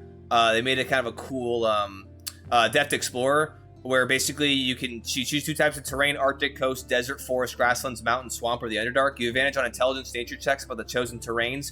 You have advantage on wisdom survival checks to track creatures in them. I think that'd be kind of a cool to add potion making kind of. I would give the advantage to them based off you advantage on intelligence nature checks in that area. So say they wanted to forage for stuff, I'd be like, yo, you can do that with advantage, and that would be able to assist that. I think Rangers should be all about wisdom, so knowing how to do these kinds of things, how to cook well and how to poison well. I agree. That's what we're kind of trying to do a little bit, even with like the additional tools. I think the additional tools will kind of help people lean into that a little bit more. I think if, as the DM dependent, but I think if you give them options like the advantage on intelligence nature checks to scavenge and be able to find things, and maybe only the Ranger can find things. Maybe go a little bit more into that. I think they're pretty cool. Welcome back, my guy. We're just talking about Rangers being able to find potions and stuff. Also, alchemists. You're muted, by the way. You're muted. Good. No, so alchemist supplies are in fact an artisan's tool. So I think having that one choice at the beginning of Ranger actually would let them choose that, which would be pretty cool. And I can't remember if it was Tasha's or what it was, but I think so there's some alternate rule about horticulture and different things about like using your nature abilities to find ingredients for things. For one, maybe spell crafting, but also for alchemy if you want to start like crafting potions, if you want to find frog's foot and fucking. It's not in Tasha's, whatever. But it might be somewhere else. I mean, they've done Honestly, it might just be DM's guide. Maybe. Yeah, probably. No one's ever fucking read it, but nope. No, I recall it being. I recall seeing it. I don't remember if it was in a book or online. But no, I think anything to potion creation is a strong thing you can do. I mean, I'm kind of surprised that base D&D doesn't have more potion. I mean, like you said, maybe it's in the DM's guide. I don't know if it is. I think I've looked. just like for strictly a potion scene. Like they have potions like made, but they don't have like the ingredient. Like, I wish D&D was a little bit more like ingredients combined. Nothing like that. Yeah, combined make this, you know, instead of you always having to be like, yeah, go find this mushroom or this thing, and you're just like having to make your own whole entire alchemy, you know, system. I'm really good about being like, you find all the necessary ingredients to make this. You know? Hell yeah. What are they? It's like, I don't know, fucking dick root and go fuck yourself. That's what you found. It's in a bowl, mix it up. Yeah, smash it together. Okay. Matter of fact, you now have a -2 to that fucking 1d4 healing. Congratulations. Hell yeah. Also, you get for asking questions about my world building. Yeah, that's what you get. Now you learn your lesson. Now sit down. Shut up. Make your potions. 9th level also you do get Deft Explorer improvement, which is basically you just get 1 more expertise skill, which is really good. But then also you get 2 more terrain types, so you're just like out there knowing things all the time about everything, which is really cool. I like that. I think switching 9th level Conjure Barrage from being total dog shit to adding what we added, and then Deft Explorer makes 9th level really Deft Explorer is totally good. Yeah. Kind of a good milestone. One thing I would like. It's level 10. Yeah. One thing I like to add to favorite enemy, though it might be a little overpowered. Spending 10 minutes studying the corpse of a slain enemy allows you to add your wisdom modifier to damage rolls against enemies of the same species for the rest of the day, giving the range of the ability to make better potions or make potions easier be an interesting bonus. Yeah, I really like the potions idea. The only thing, this is the thing that I've kind of noticed with this newer D&D, is they have a lot of cool abilities, but they've also been working really hard, especially through all the UA, on like kind of dumbing things down a little bit. Because you could take the 2014 version of Natural Explorer, and let me go ahead about a page and a half, and it's literally like half this page right here is what it explains. And so I think that it'd be kind of difficult to add that to favorite enemy, where you have like all this ritualistic stuff, and it adds certain things for a certain time amount. I like that stuff. Yeah, it's true. It's not in these books, so I'm not going to try to add it to this, because that's like not their design philosophy. However, I really enjoy the overcomplicated ritualistic abilities that certain classes had. Yes, that's fun. Yeah. I'm not saying that it's not cool. I just think that it can be a lot to keep track of, and it can be kind of convoluted. But I think it's all DM's discretion as well. If you want to like, it also is a very macabre thing to kind of role play. It's like you guys are going down to the side of the road, the ranger's like, yeah, give me like 10 minutes. Just staring at a body in a ditch. That's just sitting there like, yeah, that's good. That's good.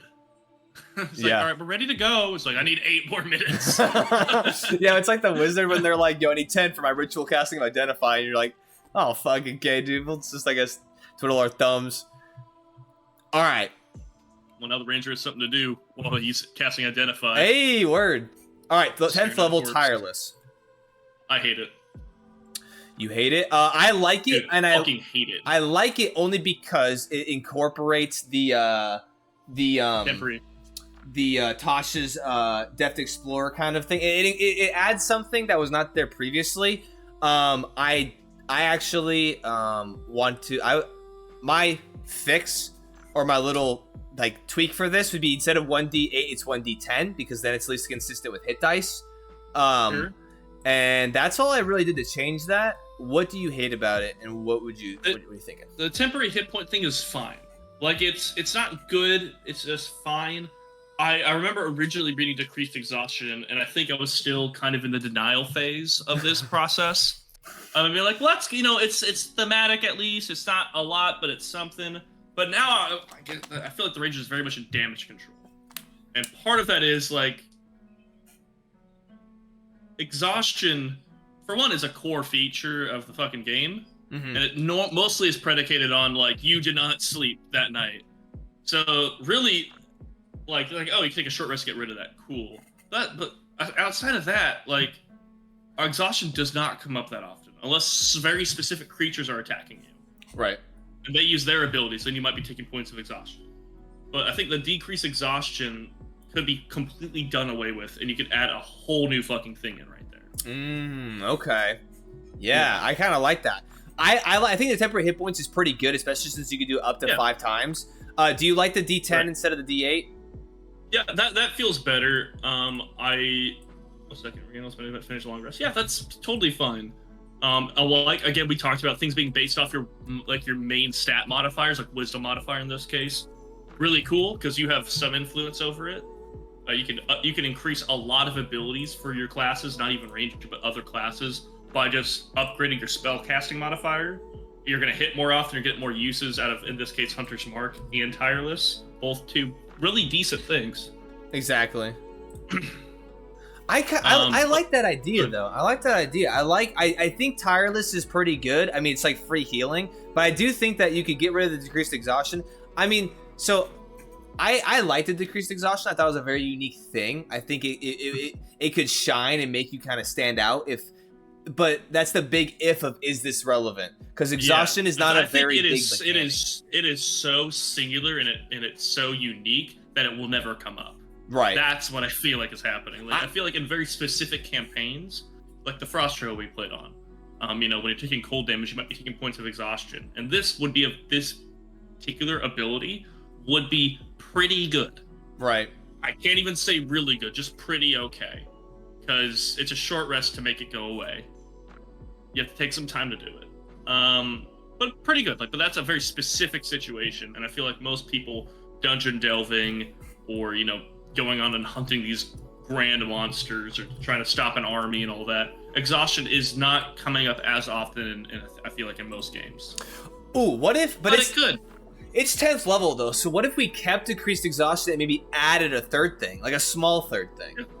Yeah, that'd be fine. Yeah, but again, a small third thing. It doesn't need to.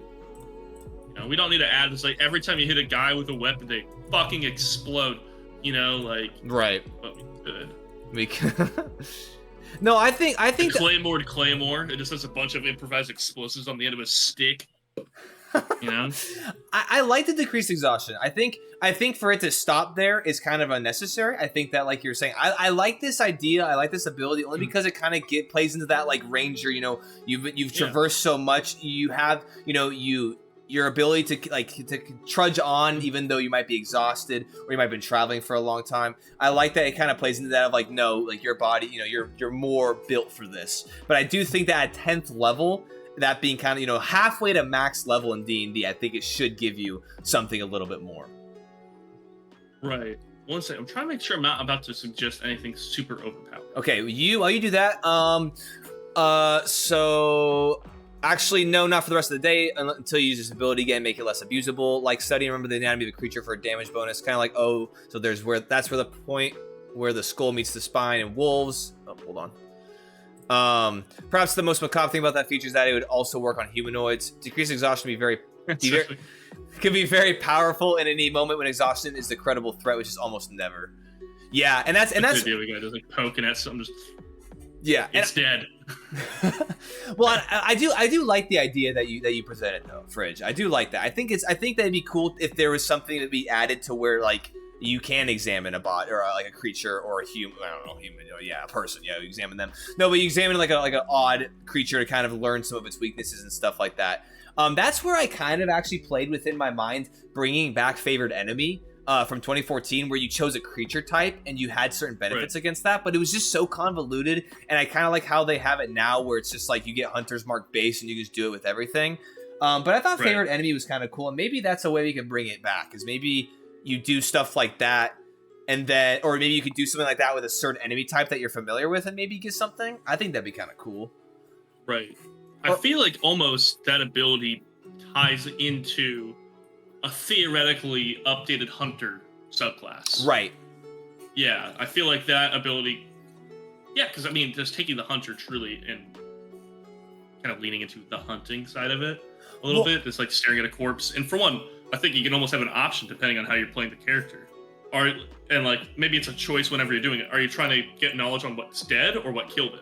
Like are you because maybe you're hunting a big monster and you see a dead deer. Well, maybe you could use that ability to get insight on the creature you're hunting outside of normal investigation, how many teeth it might have, how big it might be, but maybe you're getting also the mechanical damage or tracking bonuses you might get in the 2014 version. Right, and I think... That being said, I found what I want to plug in whenever we're ready. Okay, just a couple more things on this. I do think that, because Hunter I'm kind of doing away with because I'm scrapping from it so much. But I think it'd be cool to add one of these maybe to Gloomstalker or something. Another kind of cool primary subclass that we could add this into. Also, Desmar, welcome in. Exhaustion is an interesting mechanic. It'd be cool if it were more prevalent.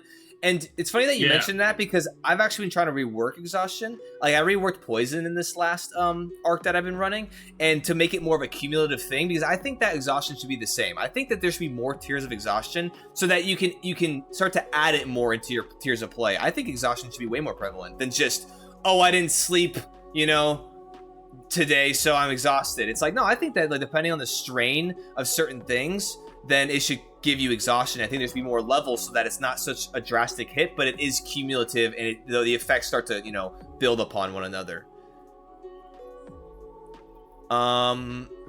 Okay, go ahead, Connor.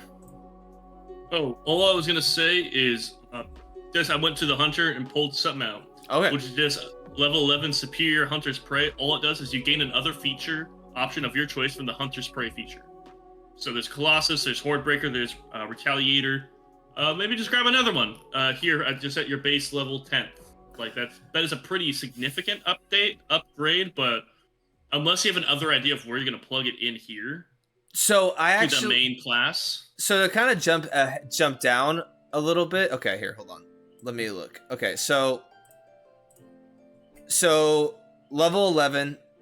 I kind of like that idea. I just think for you to get Hunter's Prey at 9th and then immediately at 10th, it give you a second option. I didn't even realize how close those were together on this list. Yeah, never mind. I think like you have one level to get your next one, buddy. Hold tight. Yeah, I think Tireless we should definitely go back to. I don't think we'll necessarily hone it down tonight, but I think we should go back to that. I think that's actually I think we should add on top of that, but I don't think right now, adding a whole nother thing that would be fitting for the power rounding off we're trying to do.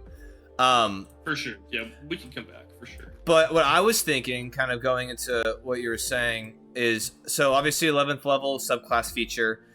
Yeah, whatever. 12th level, you get another ability score improvement. Okay, I'm just copy and pasting these because nothing wrong with those. So what I was starting to kind of get into a little bit more, and where I start to continue to cut from Hunter, is 13th level you didn't have anything. I was looking at some of the other classes. 13th level Paladins don't have anything, but Paladins are also just insanely good.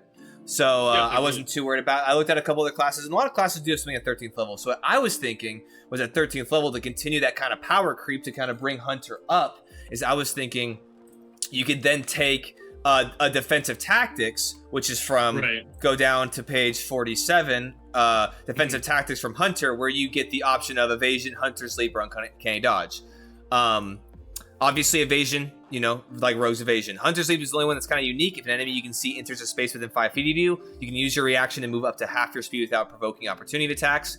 That's, a little bit more unique. And then uncanny dodge, when the attacker that you can see hits you with an attack roll, you can use your reaction to have the attack's damage. I think adding that at 13th level, that is extremely good. Right, I agree. And I think that... it's another option for the base class. Yeah, I think it's really good. Yeah, I think it fits that. I think it fits in nicely into that 13th spot where, I like kind of using some of the rogue like abilities and putting them into Hunter, into Ranger, because I think that they're very similar in a lot of ways, but I like that this is kind of making it so that their power is scaled differently. Like they're similar, but how they progress is different. So, what do you think? Do you think that's a strong? I think it's solid. Yeah, I was trying to find a way to plug in defensive maneuvers, so I think that's a good spot for it.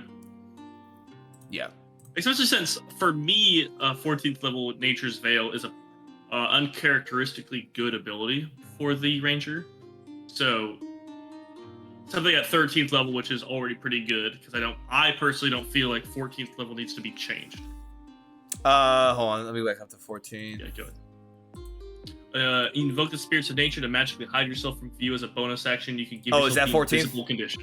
Yes, I really like Nature's Veil. I really like that one. Yeah. I think that's a cool one. I mean that's another thing too. Is while I was going through this, I was kind of looking and I was like, where can I shift some of these? I think Nature's Veil probably at 14th level is still a little bit weak, but I wasn't gonna redo this entire class. I do like that ability. I think 14th's fine. I think it's pretty strong, and the fact that you can do it up to Wisdom mod is actually really good. Right. I agree. I think, for one, it's your only invisible condition until the end of your next turn. Very small situational thing, but I think it's pretty good. Yeah, and then real quick, let me jump over to chat here. Third part of tireless might be a little too powerful. The first short rest you take between long rests is 6 minutes instead of 60. The third part of tireless. What's the third part of tireless? Did I not read something in tireless? I think when I was what we're talking about updating it with. Oh, okay. The only times I know when exhaustion is prevalent mechanics is preventing coffee lock and that utterly broken spell combo. Oh, yeah, yes, exactly. I know what you're talking about. And that I partially read that as like reducing exhaustion on a short rest might fix coffee, like make coffee lock viable again. Right. But, like you have to get 10 levels in a fucking ranger to get that. It doesn't matter. Like, right. You're already breaking the combo. Yeah. I think studying what creature killed another world counts as tracks. Right. No, I think that's correct. I think it's more of like trying to find a way to add the hunter's favorite enemy type that we're talking about, that adaptation of it. Okay. And then we're spitballing here. We're spitballing. Yeah. Desmar, I made a paladin sub that can inflict it with smite. Oh, exhaustion with smite? Ooh, that's pretty cool actually. Though I feel like a lot of creatures you attack you're just gonna brutally murder anyway, so they're permanently exhausted because they're dead. Well, the exhaustion is really a fucking scary debuff. I guess that's true. It's all permanent. Yeah. I think it's all ability checks at level 1, but if you just start like sapping the life out of them, yeah, you can just start. Yeah. Well, even like two hits of exhaustion. If you're at 2 levels of exhaustion, you're actually pretty fucked up. Yeah. And you're fucked up for the rest of combat. And the rest of the day, and yeah. Yeah. That second Hunter's Prey would definitely be more in tune and less powerful than the thing I brought up. Actually, do you think that the 6-minute short rest would be too powerful to add at level 10? A 6-minute... Oh, I see what you're saying. A 6-minute short rest. I think the problem is changing the length of a short rest is good for one guy, but ideally you're not playing D&D alone. I see. Yeah. Okay. Yeah. Yeah. So I think like changing the length of short rests, I think isn't ideal. Long rest, I see why they do that sometimes because people are changing watches and such. Everyone's normally still chilling for a good 8 hours, even if some people only need 4 hours, like an elf. I think 6 hours, like a Warforged or something like that. But right. What are you thinking there? I do think. I mean, because in my mind, it's like, what are you going to be doing for the rest of the short rest other than wait for your party in some capacities? Yeah, you can go do side venture things, but then in a way, you're just kind of prolonging that short rest in some way, which is fine in certain instances. But I feel like all you'd really be doing is being like a glorified guard, at that point. So I don't think that would actually really benefit too much of actual like play. Like you get one use of a super short rest between long rests. Well, that's another thing as I was actually just thinking, because you mentioned shortening the short rest, but I think Monk, fucking shit ass class, fucking overpowered piece of shit. I'm pretty sure Monk, there is an ability where literally you can take the effects of a long rest for a short rest, and that's pretty insane. And I think that's the thing too. I think we are being very careful on how we're changing this class right now. We are being like, we don't want to make it too powerful. We don't want to like right now the spells do this, like the skills do this. We want to bring it up, but we don't want to make it overpowered. The monk can fly. Dude, who gives a shit? The monk can fly. I think before you get conjure barrage for the fucking. You can literally run up a mountain straight. Yeah. Oh no, Fridge. Guess what, Fridge? If you just go to Wizard of the Coast, Unearthed Arcana, playtest. Get out of here. Playtest 6. Get out of here. Okay, sorry. If you go to Fridge, if you go find playtest 6. That felt so intimate. I did not like that at all. You thought I was in your ear? You like that I was in your ear? You were in this ear. Connor. So listen. Get a worse smite. Hold on. Oh, I'm not pitching out of. Okay. Anyway, no, I think. No, honestly, Fridge. If you go over to our YouTube channel and you look at us. We actually, in one of our previous Tavernside talks, we go over the monk. We do. And so if our brains break. Yeah, our minds snap in half. It's the same one we did Ranger, actually, too. Yeah, so if you actually want to go check that out, or you can go to Wizard of the Coast, and make a whole ass account to just download PDFs and all this dumb shit. You can do that, or you can go to the video, you can check it out. But yeah, they added a lot to Monk. And don't worry, because Playtest 8, they just added even more. And I'm not even reading Playtest 8, because I refuse. Because I don't want to. I'll probably read it on my own time. Yeah, I mean, also don't care. I really don't feel like reading it because I'm more focused on making Ranger better than looking at. I'm just okay. So anyway, so 14th level, I like Nature's Veil. 15th level, subclass feature. Can't go wrong with a subclass feature. That's always strong. 16th level ability score improvement. Oh yeah, we love those. Make it better, make it good. Okay, so one of the last kind of changes now, and I'll be honest, when it comes to like, I would say 14th, 15th level and beyond, I'm not too worried about it. I really was sitting there and being like, how can I make the 20th level feature of Ranger better than Foe Slayer? And we can read that. And if you have ideas, cool. I'm not too worried about it because I don't ever plan on having a 20th level game. I wouldn't say ever. I like high level play enough as I feel like I'm already there in my Star Wars campaign. And they're level 6. Yeah, they're level 6, dude. That Star Wars 5th edition, it's a plug-in for it. Well, it's not a plug, it's a whole new system, but it's... Anyways, they have a lot of features and customizations, which combo with intelligent players very fucking quickly. But I will say Conjure Volley. Did you have anything for Conjure Volley? Oh, yeah. I was just saying that in terms of these things, but Conjure Volley, I actually switched. And I think that this is a very powerful ability, and it's kind of crazy that it's 11th level Hunter ability. So this one is actually not in the Unearthed Arcana. This one is in 2014. So in 2014, the 11th level ability was multi-attack, which is what they named it. Probably rename it. But basically, it's Volley or Whirlwind Attack. Volley, you can use your action to make a ranged attack against any number of creatures within 10 feet of a point you can see within your weapon's range. And then you can basically do the same thing with Whirlwind Attack, which is just melee. I think that is a really, really, really good 17th level ability. I mean, the fact that that was 11th level in 2014 was kind of insane. I think that just plugging that right at 17th level just scales out really well, and I think I think it's great. I mean, you can tell me what you think. Yeah, I like that. Again, yeah, I like it. I like, based off what we're designing right now, I like it. I was stuck on this thing of trying to make a not smite happen, but I think like I let it go. You think you got the term? Like, I let it go. Yeah, like I mean, because I would borrow a bit too much from the Paladin, even if it's not called smite. But listen, if it combos with. If you love Paladin, go play Paladin. I know, but Paladin doesn't get a smite from range, and it's also not about holy smiting and just dropping d8s on the motherfucker. You know, it's more just like, oh, I'd like the Ranger to fire his bow and not feel fucking useless at level 15. You know? That's fair. Because you fire it, you're like, all right, well, it's d8. Well, I just happen to roll a 1 right now, so plus modifiers. Fucking Hunter's Mark is a d6. Let me roll that. All right, well, altogether, that's 5 damage. Sometimes you get unlucky with rolls, but in this particular case, you know, you're not really able to add too much. 1 second, I'm trying to buy gushers. Okay. Be transparent. I keep forgetting what I'm doing. No, you're good. I don't care about how powerful they made Monk if they nerfed Quivering Palm. I don't know. They didn't nerf shit. Yeah, I was gonna say I'll be straight up with you. The amount of nerfing that they did with Monk, I think any nerf that had happened was just a rework that made it better. So like verbiage that changed just made it weirder and better. I've ran Star Wars 5e. There's so much in terms of player options. No shit, Desmar has run Star Wars 5e. That's so cool. My friend, let me tell you, we cracked open. What was the name of the book? It wasn't Wretched Hives. That's so cool though. No, yeah, literally, yeah. He's running Star Wars 5e. I love Star Wars 5e. In the terms of like, dude, I think Wretched Hives. Yeah. I think D&D, the new Players Handbook for 2024, and what D&D's kind of going in the direction of. I swear those devs, Hasbro, whoever the fuck was at the coast, they must have went to Star Wars 5e and read things in there because.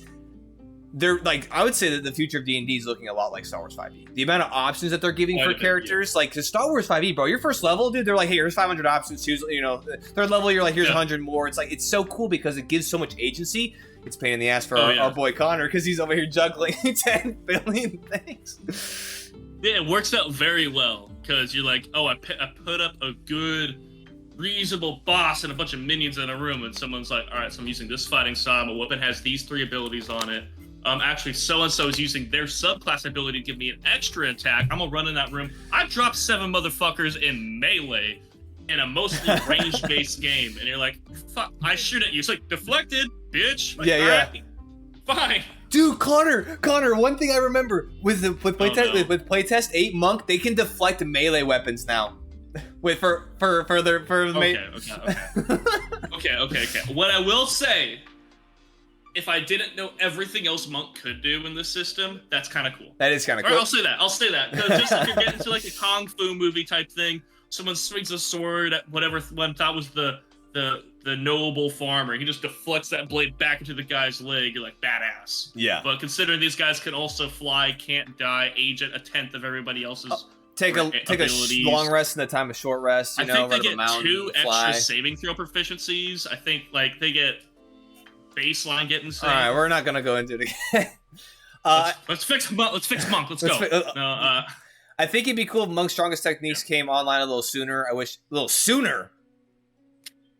All right, okay. Level 20 Ranger ability. How OP can we make it? Fuck, they did nerf Quivering Palm. Oh, they did. I love it too, but my player group wasn't really feeling it. Not really into Star Wars enough, so we went back to D&D. That's a shame. Yeah.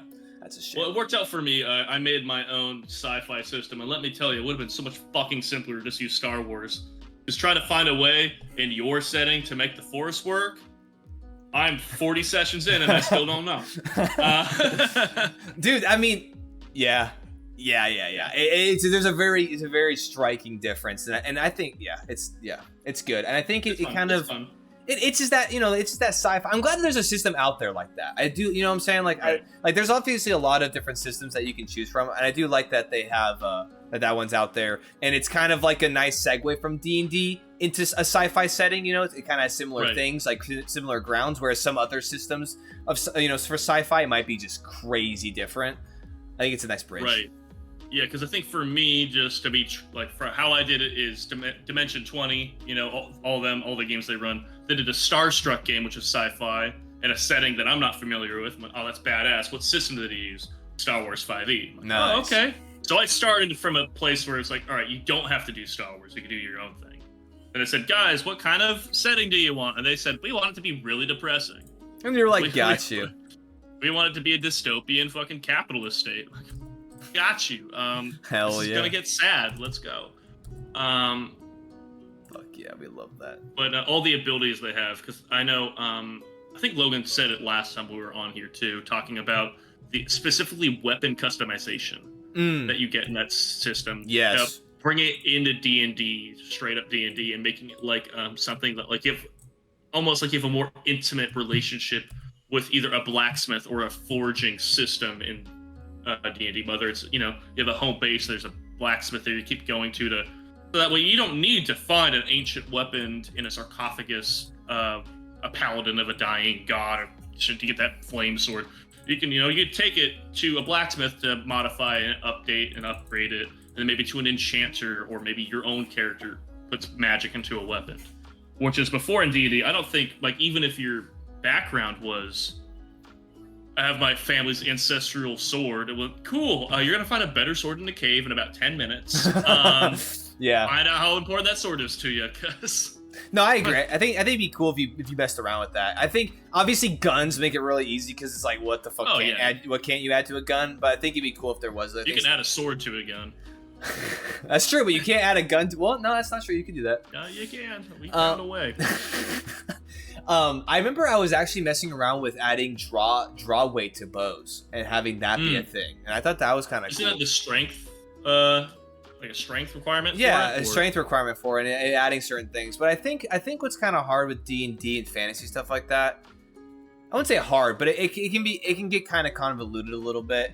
And some things would have it, but other things wouldn't. But I think if you took it long enough to do it, I think it'd be really cool if you could get into the weeds a little bit. I do have a big I have a whole fleshed out system for Mithril. It's like some subtle bonuses, but it at least makes it so having Mithril, whatever. It's like a cool way of having something that's not magical, do something for you. It's not all about the magic stuff. So, all right, let me run through this real quick. Let's run through this chat stuff, and then we'll burn through the rest of this Ranger. Set it on fire. I don't care how strong plate does a monk if it's not 5e quivering palm is trash. All right, I'm just gonna you. We found a monk apologist over here. I bet you played a gnome too. That's how I'm getting that. The next one we're likely to try is Mass Effect 5e. Most of my players have never played Mass Effect, so we're gonna treat it as something brand new.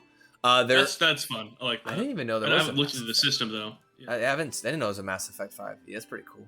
But yeah, playtest 8 Quivering Palm takes 4 key points to set up, and the target takes 10. I'm aware of Quivering Palm, and and that's just kind of insane. But I will say, Quivering Palm is kind of a cool thing, though. It's like, if that was like maybe like a little outlier ability for Monk, then like I think that'd be cool. But it's not, because that's like, I would say it's probably an underpowered ability based off what Monk has. 10d12 force damage. Yeah, how about you just defy death, come back with full health, and then kill God? That's what we're dealing with. There is an oversized longbow with a minimum strength requirement to use and uses strength for damage rolls. Yeah. So actually, going back to bows, I actually added a great bow that's 1d12 damage.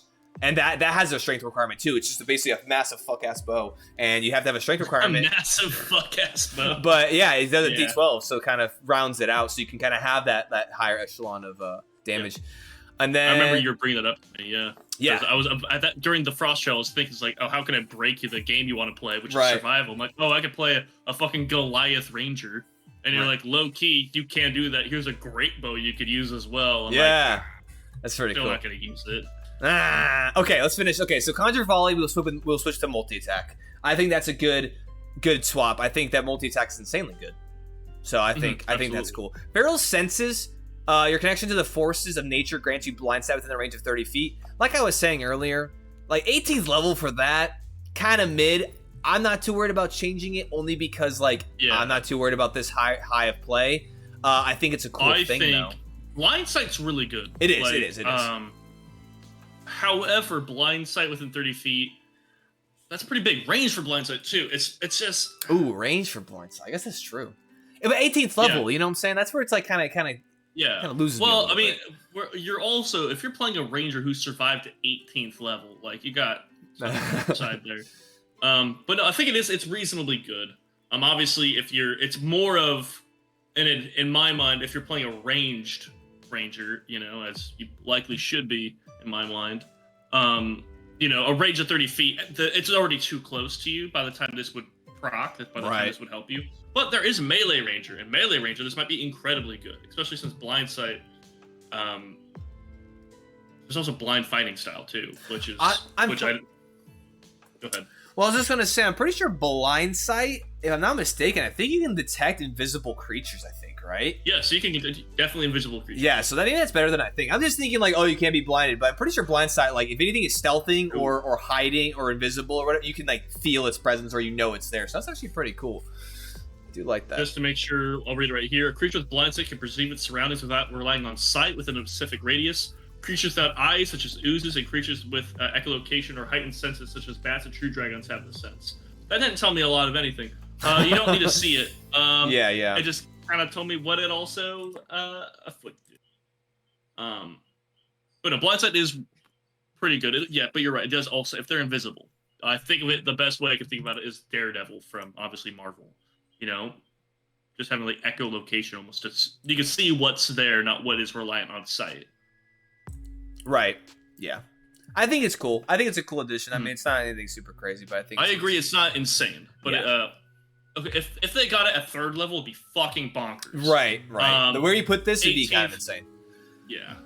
I mean, I wouldn't even necessarily be opposed to that. This could be a thing that maybe later down the road we could swap for putting somewhere lower. And if we really wanted to delve into Ranger, we could replace that with a cooler 18th level thing. Maybe we'll do that when we, rework the 20th level. Which, if you want to go ahead and hit me with it. 20th level Foe Slayer. You become an unparalleled hunter of your foes. When your attack roll misses a target of your hunter's mark, you can add your wisdom modifier to the attack roll, potentially turning it into a hit. In addition, whenever you hit a target with the attack roll and deal damage to it, you can add your wisdom modifier to the damage. For a 20th level ability, that is not great. No. Also, but matter of fact, that feels better at 18th. Dude, okay, yeah, maybe we could swap that. Swap that for 18. I was just realizing something, and I think what we should do, I think at 2nd level, I was just realizing this, that your hunter's, I think, favorite enemy when you can cast Hunter's Mark, I think what I want to switch, and you can let me know what you think. I think we make it so that Hunter's Mark does not have concentration through this ability. At 2nd level? At 2nd level. Because imagine being at 20th level, relying on Hunter's Mark, and you get your brain blasted and you lose concentration, so then now your whole 20th level ability is pointless because it relies on Hunter's Mark. You know what? I actually do agree. Hunter's Mark. I don't know if they updated it to not be concentration. Maybe they did, because I will say, but I don't think they. I don't think they did. I mean, it's Ranger. Come on, it's Ranger spell. When I type in Hunter's Mark into Google, it gives me the 5e version. I don't get UA. I know they updated a sincere amount of spells. Right. I don't know if Hunter's Mark ever got any love, because why would they? It's something the Ranger uses. Well, but Warlocks use it too, though. So maybe. Well, I was gonna say though, I think that the reason I don't think they would change that, because if you're using Hunter's Mark like with another class, it would require concentration. I think what we should do is add for this feature, making it not concentration, because then that gives it a massive buff. No, I agree with it. I agree it should not have concentration, and if it can be specific for this class, awesome. I just want to double check and see if I can find it, like if they updated it on this UA. I don't believe I found it before. Cool. The only reason being, like, if it's already updated to not have fucking concentration. Yeah. I'm gonna. I'll write it in there. But yeah, you let me know. Compared to 5e Quivering Palm, which takes 3 key points to set up, deals 10d10 necrotic damage, successful save on a failed save.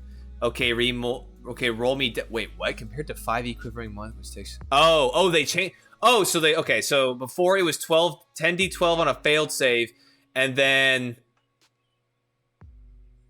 Okay, yeah, honestly, bro. Hey, good nerf, Warzits. Good nerf.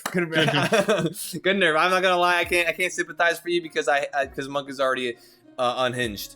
Sorry for your loss, I guess. Dragon Heist. This unique weapon can be Dragon Heist. This unique weapon can be used only by a medium or larger creature that has a strength of 18 or higher. The bow shoots oversized arrows that deal piercing damage equal to 2d6 plus the wielder strength mod, 1d6 piercing. 1d6 piercing. What is there? Was there supposed to be 1d6 piercing additionally to that, or is it? Is a 2d6 added to? And then 150 to 600 range ammunition, heavy 2-handed. Yeah. 5e Monk was maybe the weakest class, but at least they had Quivering Palm. 5e Monk, in terms of damage, might have been the weakest class, but in terms of like RP and abilities, I would still say it was pretty up there. It was probably in the middle realm. Now it's like Monk, and it's because by the way, Fridge, they increased damage in the UA for Monk too. So they basically just by a lot. But yeah. So okay, what did you find out? Find out what you're looking for? Nope, they didn't update it here. They didn't update it in 6th or 7th. Oh, okay. So I'm guessing they didn't update it. Okay. Yeah, so I think that's a good way to kind of round it out. I think 20th level still we could fix, but like I said, I'm not too worried about that right now, only because I don't plan on making it to a 20th level anytime soon. So that's fair. I will say, with how impressive 20th level abilities have been for certain classes. Paladin. I love Paladin. Paladins, it's funny because Paladins is good, but even that we were reading, it's a little underwhelming. That's true. No, you're right. Because Barbarians was fucking bonkers, and some other ones. Monk, Monk, you just don't die. You use like 1 key point. It's like, hey, restore your health to full. Yeah. It's like, oh, okay. I feel like they took what they didn't do with the Psionic class that they had for UA back in the day. Yeah. And they just plugged Mystic. It was in Mystic. Monk. It was Mystic. It was Mystic. Mystic, yeah. Yeah. But just there's a lot of bullshit there. Yeah. But no, I think for earlier levels of play, I feel like the Ranger is better right now. Yes. That being said, we did so while taking away, I think, the easiest for people to approach subclass, which is Hunter. But you still have Beastmaster, which I still don't use. Don't fucking do that. It's really bad. Yeah, don't even look at it. Don't even fucking... Well, look at it and make your own decision. I've never played it. No, reading it's pretty fucking bad. It's awful. Gloomstalker seems alright. They took away a lot of like the early abilities for Gloomstalker that made them online very quickly. Like where you gotta have that double action on the first bit of a surprise round. Oh right. That comes online later, but you still have good shit. You have and then comboed with kind of these changes we've made. Again, first draft, we're kind of talking about it as I'm kind of going in and out of consciousness. Holy shit. My face doesn't feel great. Oh, fuck. We're losing him. He's flatlining. Should probably wrap this up. No, I mean, I'm fine. I'm more of just like, I know I'm not like mentally as engaged as I'd like to be. You go here. But all I'm saying is, if you do Gloomstalker, which is really the only thing we have left on this sheet that isn't dog shit or scrapped for parts. What do you mean, bro? In Tasha's, they have this super cool thing called the Swarm Keeper, where you can have a bunch of bees as your minion. Swarm Keeper is low-key really cool. But that's what let me double check. What does it say you can use here for subclasses? This section presents Beastmaster, Gloomstalker, and the Hunter subclasses. But it did say... it doesn't... It just tells you what they revised in this one. It doesn't tell you all the subclasses. Right. Yeah. There's a point where it did say what subclasses. Oh, I don't know. That's my mistake. Yeah, third it says, for this playtest, use Fey Wanderer from Tasha's. So you can use the Fey Wanderer as well. They gave him power, but they took the funny bad touch of death. Wait, what? I don't know. We got...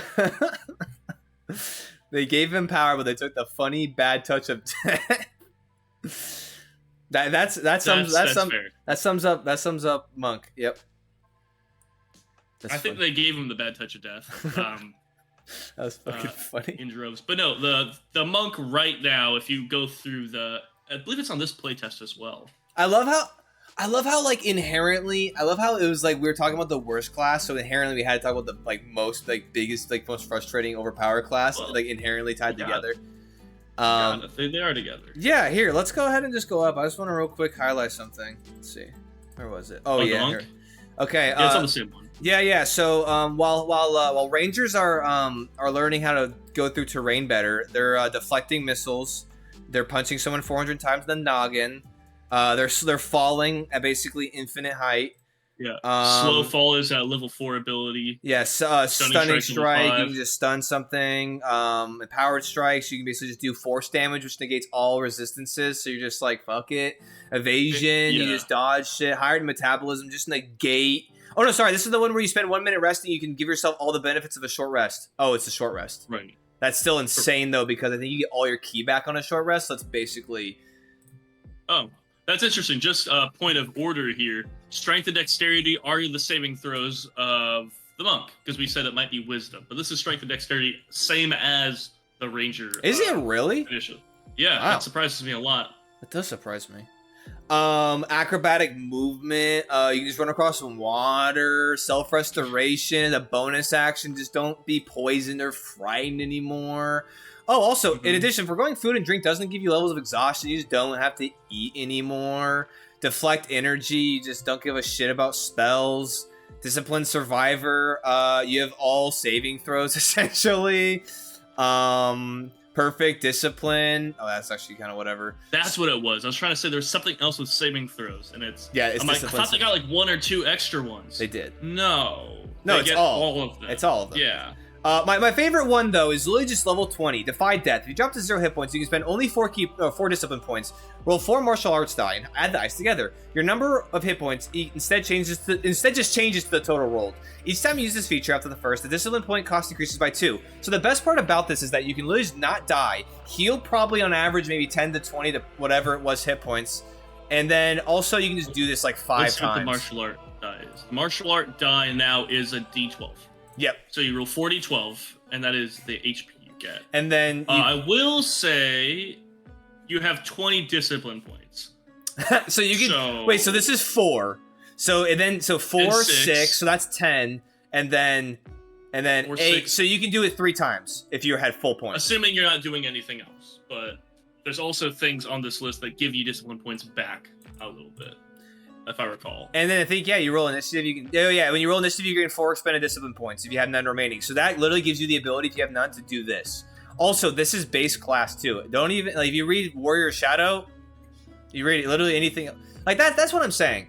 That's what... Like, this is right here is what I'm saying, why, like, Ranger, like, you compare it to Ranger. Ranger gets a ninth level. They get Conjure Barrage that they don't get to use for free. Get the fuck out of my face. Get the fuck out of my face, Wizards of the Coast. Ranger, it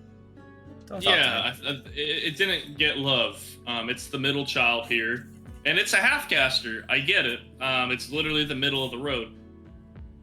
And Monk needed an update too, and it got it. And then it got Rangers as well, and it arguably stole from, I think, at least the Sorcerer. I think you're right.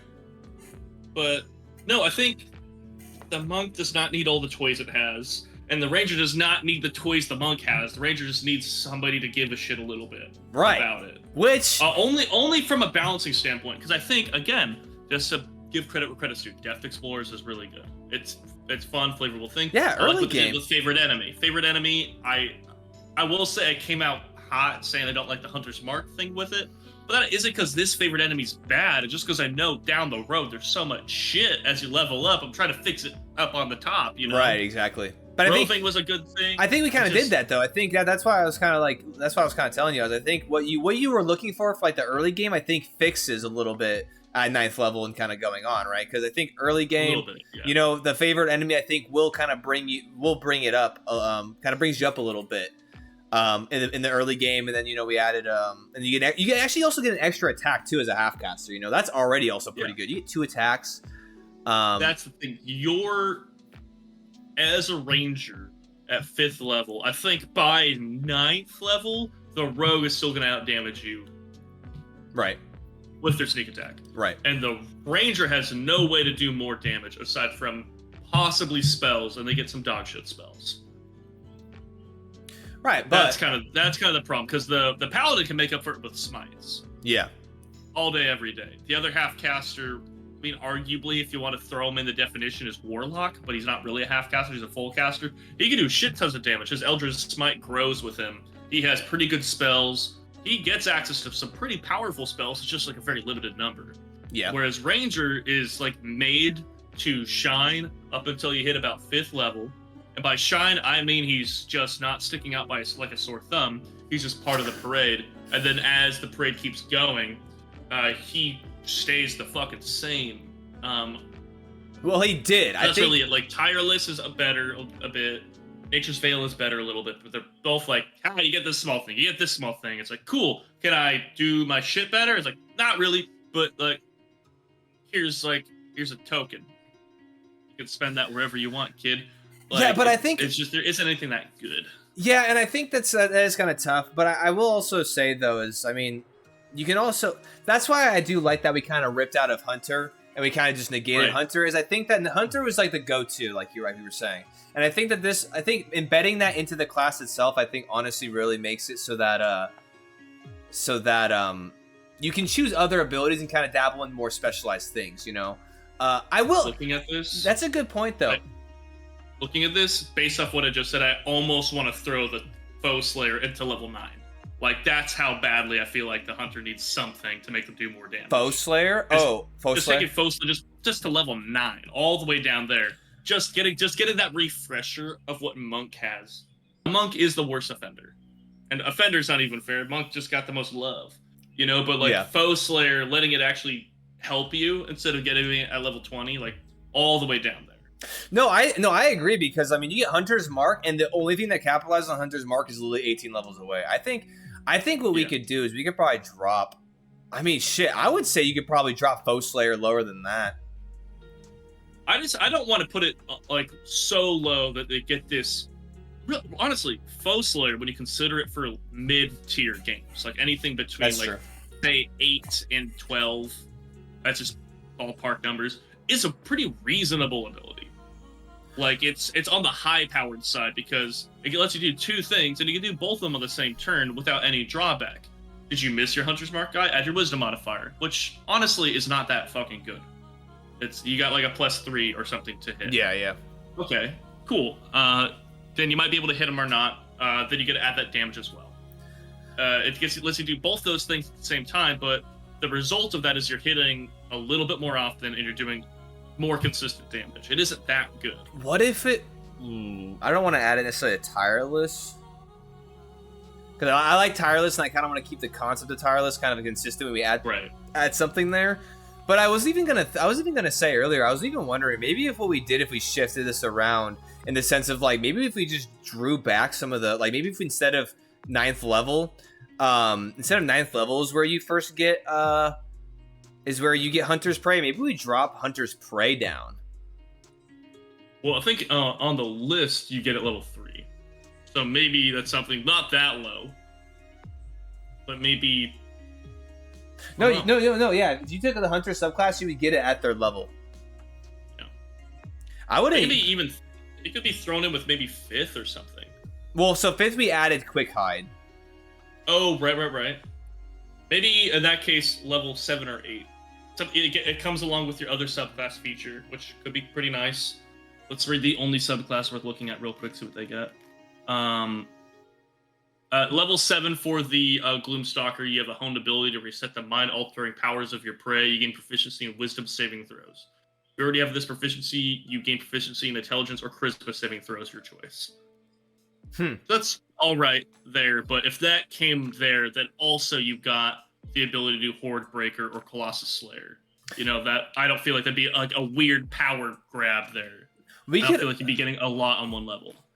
Yeah, I mean, we could also do. Did my mic or did my camera decide to deactivate? Not mine. No. No, I think what I was just gonna say is I wonder if maybe we could do is we could drop quick hide to 3rd level, drop Hunter's Prey to 5th level, and then we could drop then what we could do is we could drop that to so we drop it down, we drop defensive tactics to 9th, then we maybe do Foe Slayer to 13th, or we could just drop it all the way down and make Foe Slayer 17th, and then we just make a new level 20. So we shift. I think Foe Slayer. My point. I think Foe Slayer should be at least below 15.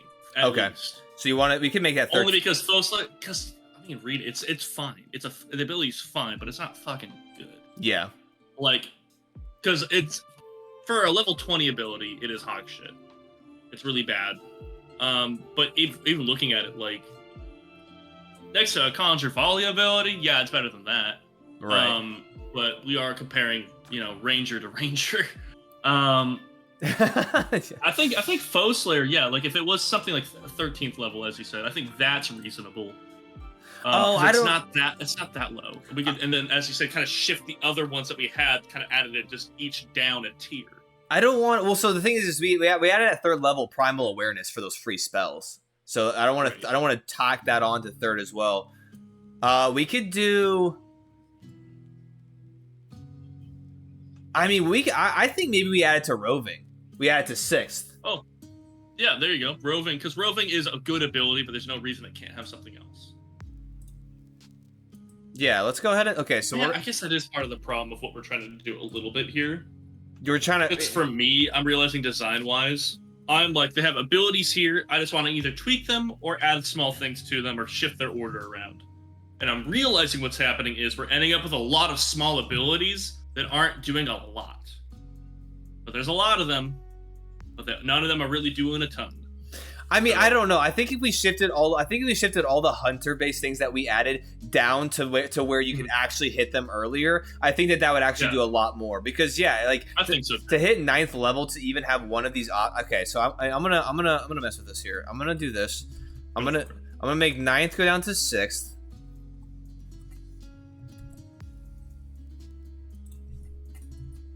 I'm listening to a medieval version of Old Town Road. So that's where my playlist took me. Hell yeah, brother. Appreciate the fact it's actually instrumental, which is another problem I have with sci-fi D&D. You can't find a good playlist to save your life. Oh yeah. Well, what do you mean? The Deep Rock Galactic? Oh, I see, like a whole playlist. I see what you're saying. Yeah, well, I could throw in Deep Rock. No, I'm trying to mix it up still, so I can't just always play the Deep Rock OST. Right. Especially when it's in combat. Except even in that one, there's one song in there in the OST where it just is 30 seconds of rock and stone, rock and stone, rock and stone. I'm like, guys, fucking stop. Wait, so hold on. So I switched this. Now we have 6th level, you get Hunter's Prey. At 9th level, you get Defensive Tactics, and then you want at 13th level, you want the 20th level feature. I would think so. Yes. That makes sense to me.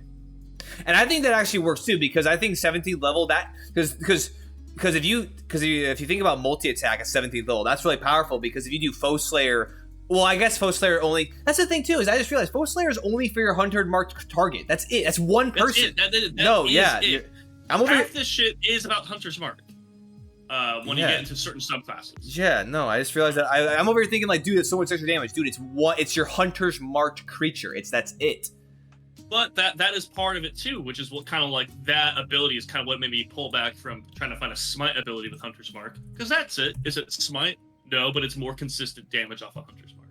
Because Hunter's Mark is only, D6? Yeah, D6. So a D6 plus a D8, plus your weapon. So like here I just rolled an 8.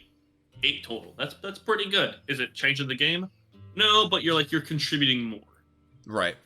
That's really what it kind of boils down to. Yo, Fridge said rock and stone to the bone. Hey. Yeah, all right. Okay, so let's go ahead and go through this one more time, like kind of from Tom the Bop. Okay, so real quick, spellcasting we don't need a stat. So spellcasting we didn't change. Hit points we didn't modify. Proficiencies we went through. We added. You get one choice of artisan's tools. Makes sense. You're a ranger. You're doing shit out in the wild. You're doing shit wherever. You think it makes sense that you at least get an option to do that. We changed it from strength and dex to dex and wisdom. I think that's a viable. Skills we added acrobatics to that list. Makes sense. First level we didn't change. Deft Explorer. You get expertise. You get a couple things. Pretty cool. Spellcasting. We just copy pasted. Weapon masteries. Dope. Favorite enemy. We left it as is. Hunter's Mark. I'm actually going to go ahead and get rid of the Tasha's favorite foe because you kind of agreed that this is not total shit, so it's good. Fighting style, we added the extra fighting styles you could choose. Ranger subclass, right. Boom, bing, bang, bing, same thing. Primal awareness, we added that. We added primal awareness to where you get those cool free spells because, let's be honest, you're not going to as a half-caster use those shit spells, but now you can. Fourth, a level, ability score improvement. Yep. Fifth level, we get extra attack. You get quick hide where you can use bonus action to hide only. I think that's a good little addition there. 6th level. Oh, hold on. Gotta go down. 6th level roving. Really cool. You can get more speed and you get more cool shit. Then also 6th level, you Hunter's Prey, where you can choose one of those options, which all of those are really good. Kind of add some flavor. 7th level, subclass. Cool. 8th, ability. Yep. 9th level, defensive tactics. You basically get evasion, hunter, sleeper, uncanny dodge. All those are very viable. I think 9th level is a good place for that to be. Also at 9th level, you get Deft Explorer improvement. So you get more expertise and you get 2 terrain types. 10th level, tireless kind of shit in most aspects, but we'll add something to that so that way we, it's not booty cheeks. Right, that's a go back and see type thing. Yeah. 11th level, subclass, 12th is ability score. 13th level is going to be Foe Slayer, where, when you attack and roll, misses the target of your Hunter's Mark, you can add your stuff. I think it's really good. I think... What are you doing? You taking a picture of my ass? Gotcha, bitch. Taking a fucking photo of my shit? Right. 13th... Too lazy to screenshot. 13th level, Foe Slayer. 14th level, Nature's Veil. 15th level is going to be subclass feature. 16th, ability and score improvement. 17th is going to be the multi-attack feature, which I think is insanely good. 17th level, I think it's strong. You just basically can shoot especially if it ranged within 10 feet, bro. You can just sling so many. You can sling like 8 arrows and just clap absolute cheeks. I think that ability is actually a worthwhile tool. Like that is something that's like, okay, at that high level of play in a very specific situation, you can make things happen. Yeah. Like absolutely. Yeah. 18th level Feral Sense, just a cool thing. I mean, shit. Yeah, whatever. 19th level ability score improvement.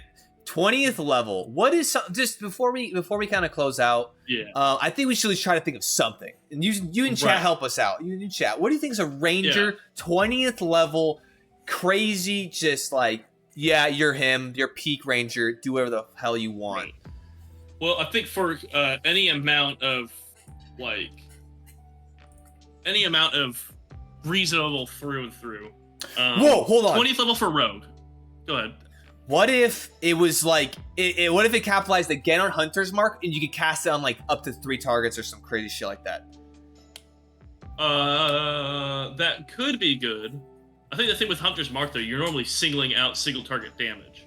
If it was allow you to let your allies benefit from your Hunter's Mark, however, that would be pretty fucking good. That's pretty cool. What if you could be like, fuck them? Yeah, in that case, because if you're able to cast it on like dual cast, let's say, so it's specific. When you're casting, you have to cast on specific ones, and your allies got the benefit of it, because that means your allies can track if somehow you're not tracking. But more importantly, motherfuckers are smiting with an extra D6 splashed in there. You know, your fighters going on action surge and adding D6s to everything they're doing. Yeah. Or the only other thing you can think of is if we wanted to add it to the Hunter's Mark adding vulnerability. Ooh, I was just thinking that too, actually, when you said that. Oh, okay. Hold on. Fridge said, what about on your first turn of combat, you always crit against any enemy that hasn't taken his turn in initiative? That's a little close to rogue. That's pretty close to assassin rogue, and I would say that's cool up until like, wait, against any that hasn't. Yeah, I would say it's very situational. You get one free crit at 20th level. I feel like that's still weak. You know, go ahead. Well, just real quick, just because I'm on this track. Yeah. At 20th level for a rogue, you have the uncanny knack for succeeding when you need to. If you fail a d20 test, you can turn the roll into a 20. You can use this feature. You can't use it again until you finish a short or long rest. So that's rogue had a particularly bad one. But then we go all the way up to fucking, let's see, what's the next one I have here, which I think is Paladin. The next, because Paladin was... Yeah, I agree, Fred. I think we should go a little bit broader. I think we should think, like, because we're over here thinking about, maybe damage. Hunter's Mark maybe being vulnerability or some crazy shit. Which would be, I guess in a way, it would be a crit. Right. For Paladins, their level 20 abilities was for subclasses, but here's Oath of Vengeance, level 20 ability. As a bonus action, you can imbue your aura protection with holy power, granting the following benefits for 10 minutes, or until you choose to end them. You can fly, you have spectral wings, frightful aura. Whenever an enemy starts its turn in the aura, the creature must succeed a wisdom saving throw, or have the frightened condition for 1 minute, or until it takes any damage. You can use, for 1 minute, and until it takes any damage, attack rolls against the frightened creature have advantage. So for you or for anybody. Oh, you think it may be doing that? Or something like that, like Hunter's Mark? I'm not necessarily thinking of using that. I'm more of reading these as like inspiration and also like kind of power scaling a little bit. Okay. I'm okay with the Ranger getting a little bit stronger than that. That's totally fine. I think for peak Ranger, I'm thinking, you know, I think like it'd be kind of cool. I mean, maybe 3's too much, but I think 2 splitting it or tripling it for Hunter's Mark. I just think like the fact that you're a Ranger for so long and just your ability to like kind of concentrate on multiple like foes and tracking. I think that'd be just kind of a cool peak thought process, you know, a peak idea for a Ranger, right? Like they've been doing it for so long that they no longer just concentrate on one, they can do it on multiple. And I think maybe 2's a fine line, especially if you wanted to make it like where your teammates can capitalize on it. Right. Because that's my thing too. It's like the reason I'm just like, oh, maybe it takes adds a vulnerability, or maybe it lets your teammates benefit from the damage. Is the Ranger, I feel like, to separate a bit from the Rogue in my mind, like DPS wise, is better at like, because Horde Breaker is an option. The Conjure Volley and Conjure Barrage. I think the reason they're ham-fisted on this list is because it's trying to specify like, oh, you can do damage to a lot of people. You don't have to just single out that one guy. We gave you Hunter's Mark, which makes you want to do that a lot. That's kind of oops. But here's Hunter's Barrage, or here's Conjure Barrage, here's Conjure Volley. So having at level 20, which is a bit late, but having an ability where it's like, oh, you're actually supporting your team. Oh, like what you're doing is debuffing the enemy a little bit. Your allies can benefit from what you're doing too. I think it's not really something that's like, oh, the Ranger's fucking kicking ass now. It's like, oh, the Ranger's fucking contributing for once. Thank God. Aside from tracking, but like, I like the combos. I like it when someone can be like, I'm going to debuff this guy. I'm going to hex him. I'm going to put my Hunter's Mark on him. And different allies are going to benefit from that in some way. Instead of you just getting I can track him now, and I'm also going to shoot him in the tendon. Yeah, I will say though, just looking back at the 2014 kind of lore that's written out. I mean, like the big caption headings is like Deadly Hunters, Independent Adventurers, and I kind of like that though, because I understand what you're saying, where you like that contribution, but I do kind of like that this kind of class is, from what we built and just kind of inherently, is a lot of it is single purpose things. I kind of like that in a way. Just try to the fact that like, you know, a lot of Rangers, they do operate solo, not necessarily all of them, but, you know, I kind of like that little kind of stereotype of it, if that makes sense. Right. I do think that, you know, the multi-attack on 17th level does help a lot with contributing because of the damage threshold you can now do. I think also, even the Hunter's Prey, Horde Breaker, on one of these returns, when you make an attack with a weapon, you can make another attack with the same weapon against a different creature that's within 5 feet of the original target. That's giving you 3 attacks too, because you have extra attacks. So that's 3 if you really wanted to go that more split.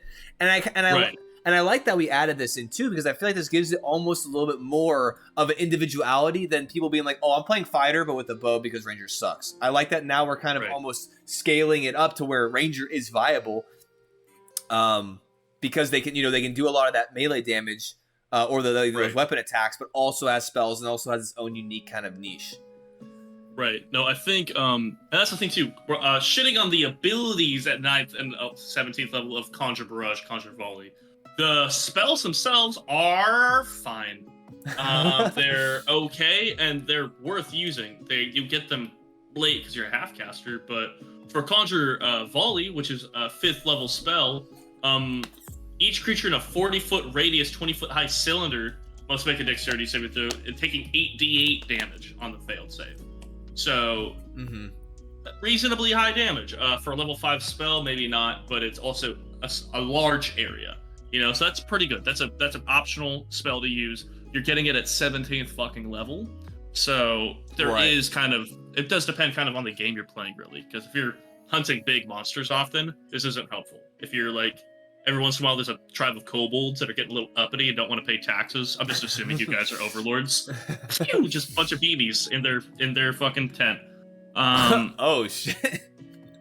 Well, it describes it as hundreds of duplicates of the ammunition or weapon fall in a volley from above. Oh, I thought you said kill their babies in a tent. I was like, that's crazy. No, BBs. BBs. Jesus Christ. I'm like, okay, word, bro. Sick. No. I'm like, all right, man, sick, man. Just okay. Whoever's in the tent. You're not trying to single out where's the orphan tent, I mean, the gnomes and the babies look the same, right? To you, Connor, you sicko? No. Babies are fine. Babies are worth keeping around. Okay, word. Right? I think 20th level should be a hunter's mark. I do like kind of rooting it back into the generic kind of hunter's mark kind of ranger thing trope. 20th what we level. might be able to do, because a lot of the other ones have like a 2-parter ability, so maybe we could have a version of hunter's mark that we like, and then there might be a underneath thing that's more of a ribbon ability, but maybe something for traversing, something for cartography, something that along the ranger's actual like nature abilities, or because a little bit of it is lost. Oh, I see. Right now right now this guy's on the triage, so we're kind of focused on like how to make him viable in combat. Right. Because I think the thing is the ranger is already really fucking good in roleplay and exploration. That's the reason the ranger's there, and they shine at that. The problem is D&D 5e doesn't have a lot of exploration specifically. But if at level 20 we could throw in something that's going to help the exploration side of things a little bit, just makes it a little bit, Yeah, I agree. No, I think a little capstone thing, yeah, I know. I like that. Maybe a free casting a conjure animal or something, or maybe just some little thing there where it's like, hey, you've mastered your martial abilities, you mastered your hunter's mark, you've mastered that, but you're also a nature-based martial class, like you're still like, ideally your character might be welcomed in druid circles still because of that connection to nature. I'll just smack the shit out of my mic. Yeah, but I think part of it, at least part of the breakdown that I understood, and this made a lot of sense to me, is kind of just D&D 5e just not really knowing what to do with rangers, it feels like, because exploration isn't as big of a feature baked into the rule set. Yeah, exactly. And the rule set, you can get from A to B in a fucking montage monologue. Right. The monologue is, it's been 3 days. Yeah, the DMs kind of have to, have to be Yeah. intentional with a lot of that stuff because it's not really kind of written in so much. Or, maybe it is the DM's guide, but no one fucking reads that because the Players Handbook's more important. So there is stuff in there, but even the stuff in there is, unfortunately, a lot of D&D stuff lately feels like, here's what you could do, but DMs figure out the rules. Yeah. There's a lot of, that's the reason I'm not running a Spelljammer campaign right now, is that was my report back on that book they released, which was a lot of, you guys can design a ship. It's like, cool, do we get any stats for those cool ships we can make? It's like, figure it out. Yeah. No, 100%. I like the idea of Hunter's Mark buff. Perhaps buffing Hunter's Mark at level 20. You add 1d4 to all accuracy rolls against the target, and you always know where the target is, effectively giving you X-ray vision against the target. That could be, that's a thing too, though. Just off that, the natural property, the nature, could be tied into the Hunter's Mark still too. Yeah. That's a good point. Yeah, I think. Well, let me read that too. Let me make sure I'm actually comprehending what it's saying. Give me an X-ray vision against the target. Fuck yeah. No, yeah. So basically, you're buffing Hunter's Mark. It's 1d4. So basically, you're adding your. So it'd be actually capital. It's kind of almost increasing. The reason why I don't want to do the 1d4 to your to hit rolls is because this is also on top of your foe slayer, which is already giving you that. if you miss. Right, it's already tying a little bit in there. Right. One moment here, I need to... You're good. Having True Sight plus X-ray vision against a marked target meaning you can see them in magical, non-magical fog, darkness, and negate invisibility. I like that. I really like that. Maybe we could add that as it was Connor was saying, like a ribbon ability or something. Yeah, maybe you can see them. Well, what does Hunter's Mark say normally, right? What is Hunter's Mark?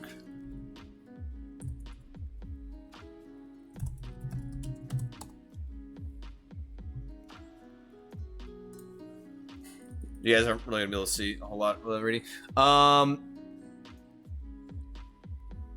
Okay, whenever you hit, you have advantage on any wisdom perception checks you make to find it. Yeah, so it's not really giving you like an explanation as to how you see them. I always picture kind of like an outline or something like that, but I guess it's more of like maybe like a ping or something. Yeah. We might have to come back to the drawing board on this one. Maybe just think it over for a little bit.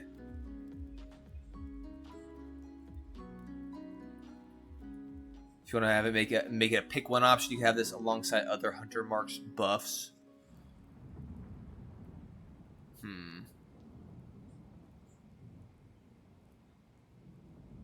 Yeah.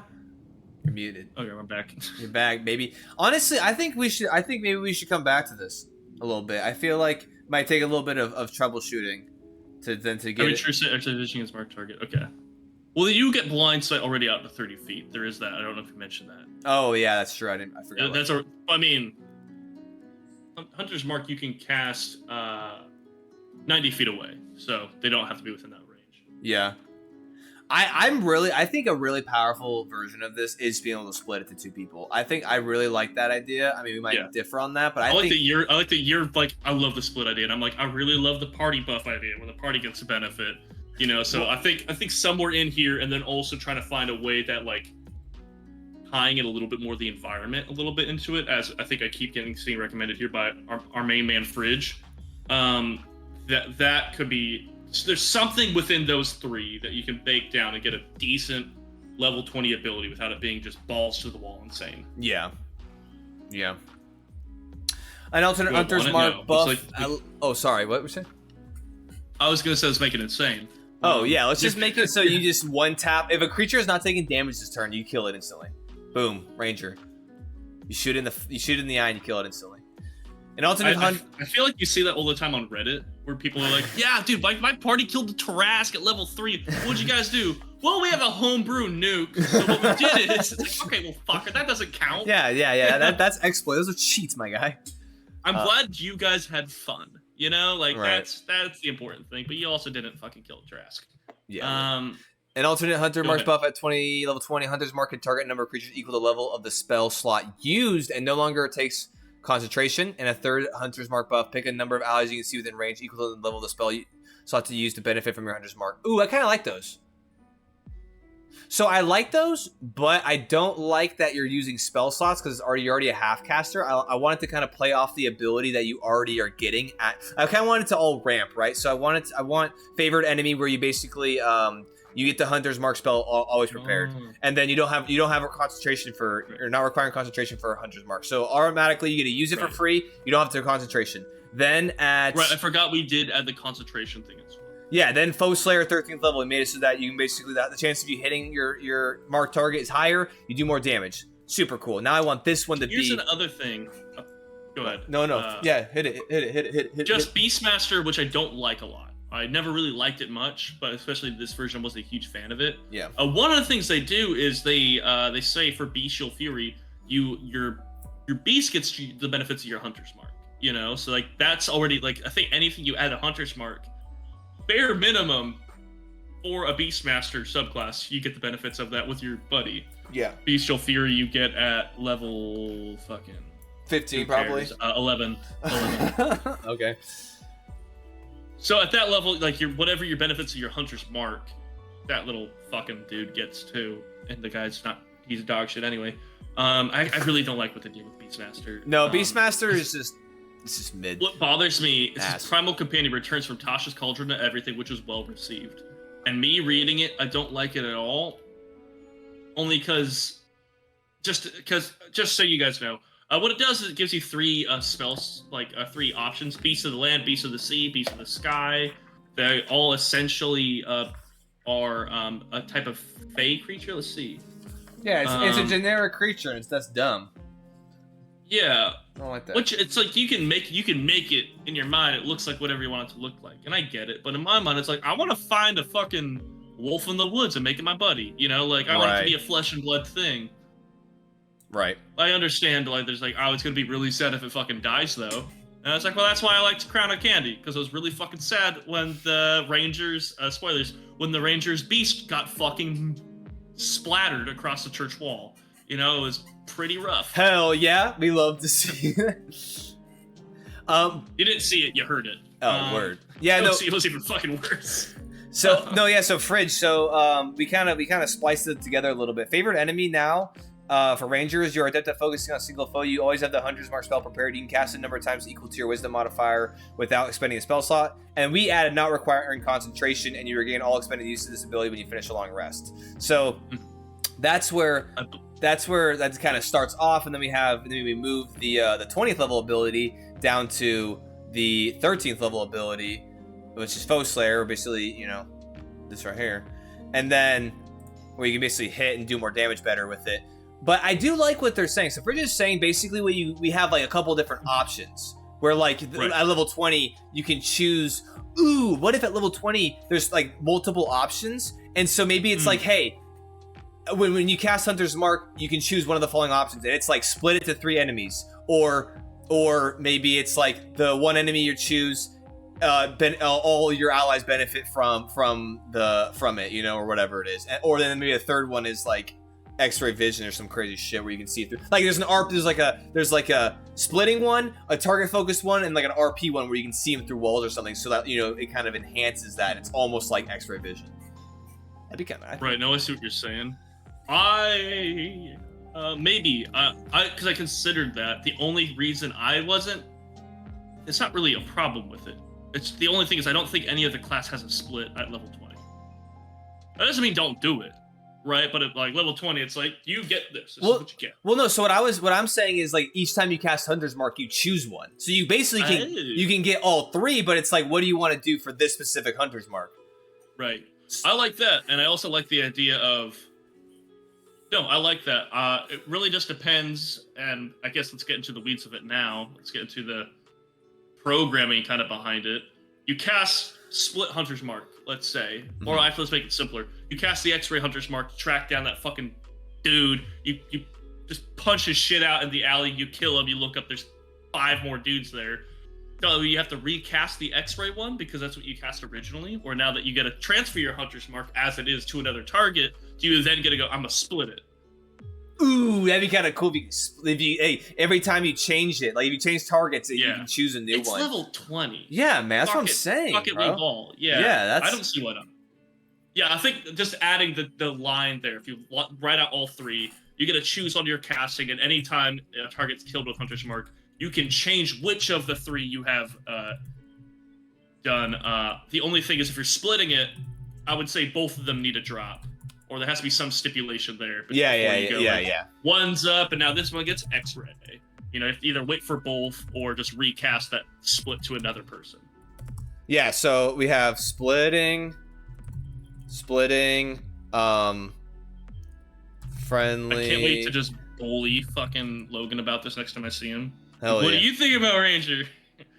Let's get into it. Friendly creatures benefit from the damage or everything. I think just damage, right? Or should we do they get all the abilities to be able to see them and track them and know that too? I would think the damage. Yeah, that's what I was thinking too.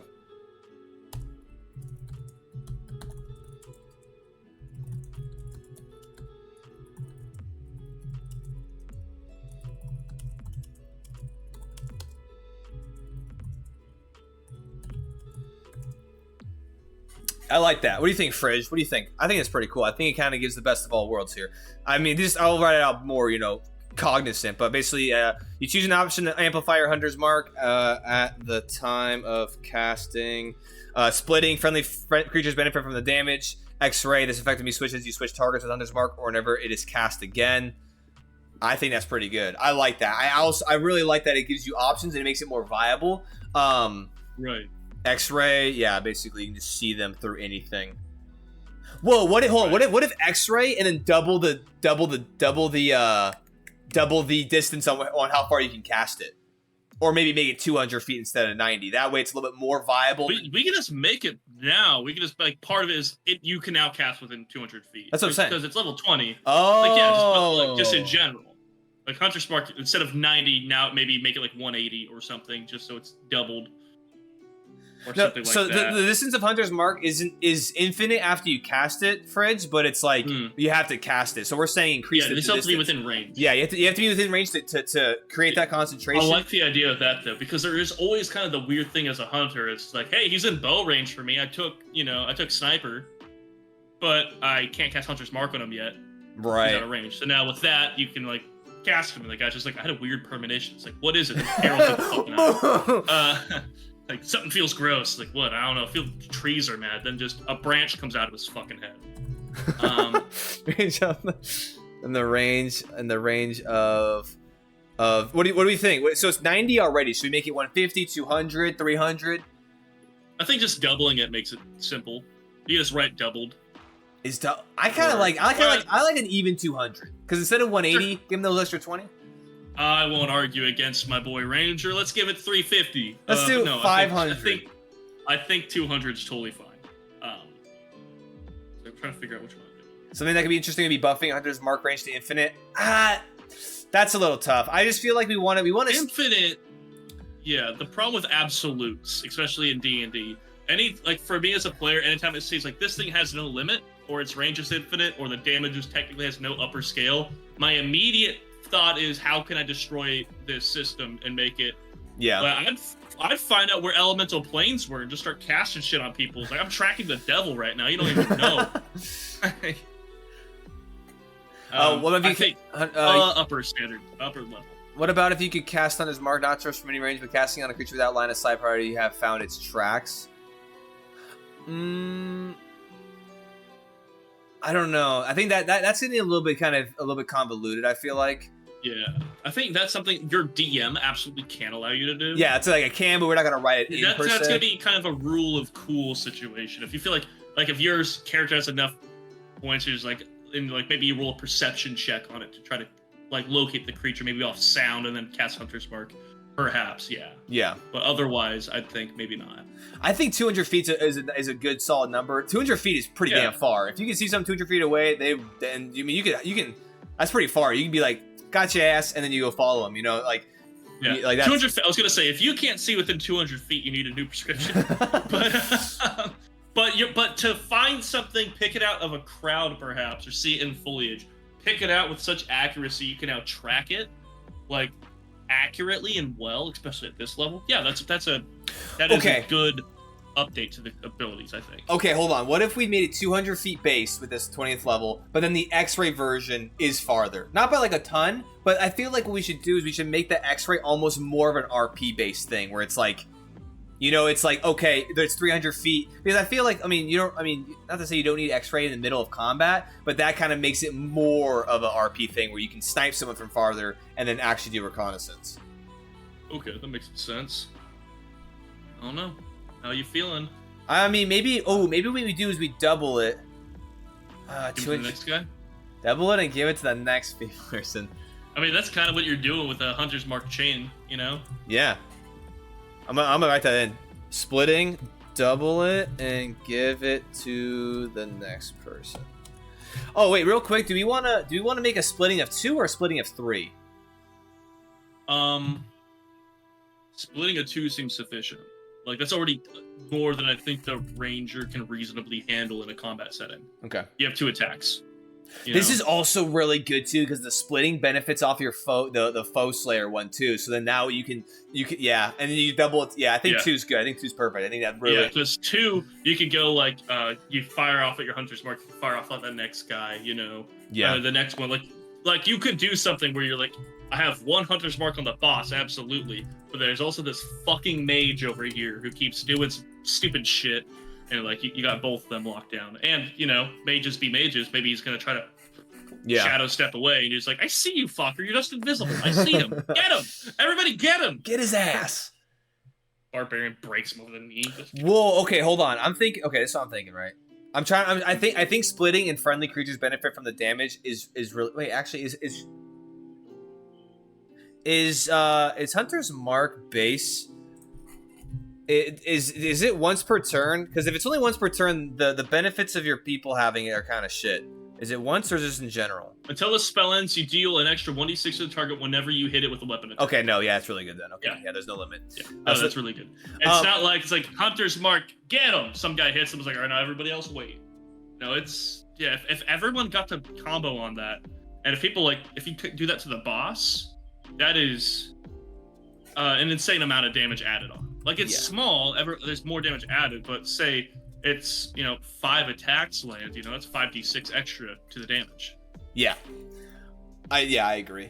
I think that's good. Also, I'm thinking for X-ray. What if for the X-ray one, it's 300 feet, so you get 100 extra feet. It's more for RP a little bit, and then concentration is double, so it lasts for 2 hours instead of 1. That way, it is a little bit more RP, so that way you can actually use it to kind of track. What do you think about that? Yeah, or time duration. Time duration of the spell is doubled. You think it's so? It's like 2 hours. I think it's 1 hour base. Yeah. 1 hour base. I like that. Yeah, let's see. Concentration up to 1 hour. It obviously doesn't require concentration, but the spell duration is still 1 hour. So we would have it's just would double it. So now it's 2. You don't need concentration for it, but it's at least now 2 hours. I will say the only thing you can do at higher levels with Hunter's Mark, which is kind of thrown away here, I feel like higher levels, and I'm kind of upset. This is all that's allowed for higher levels.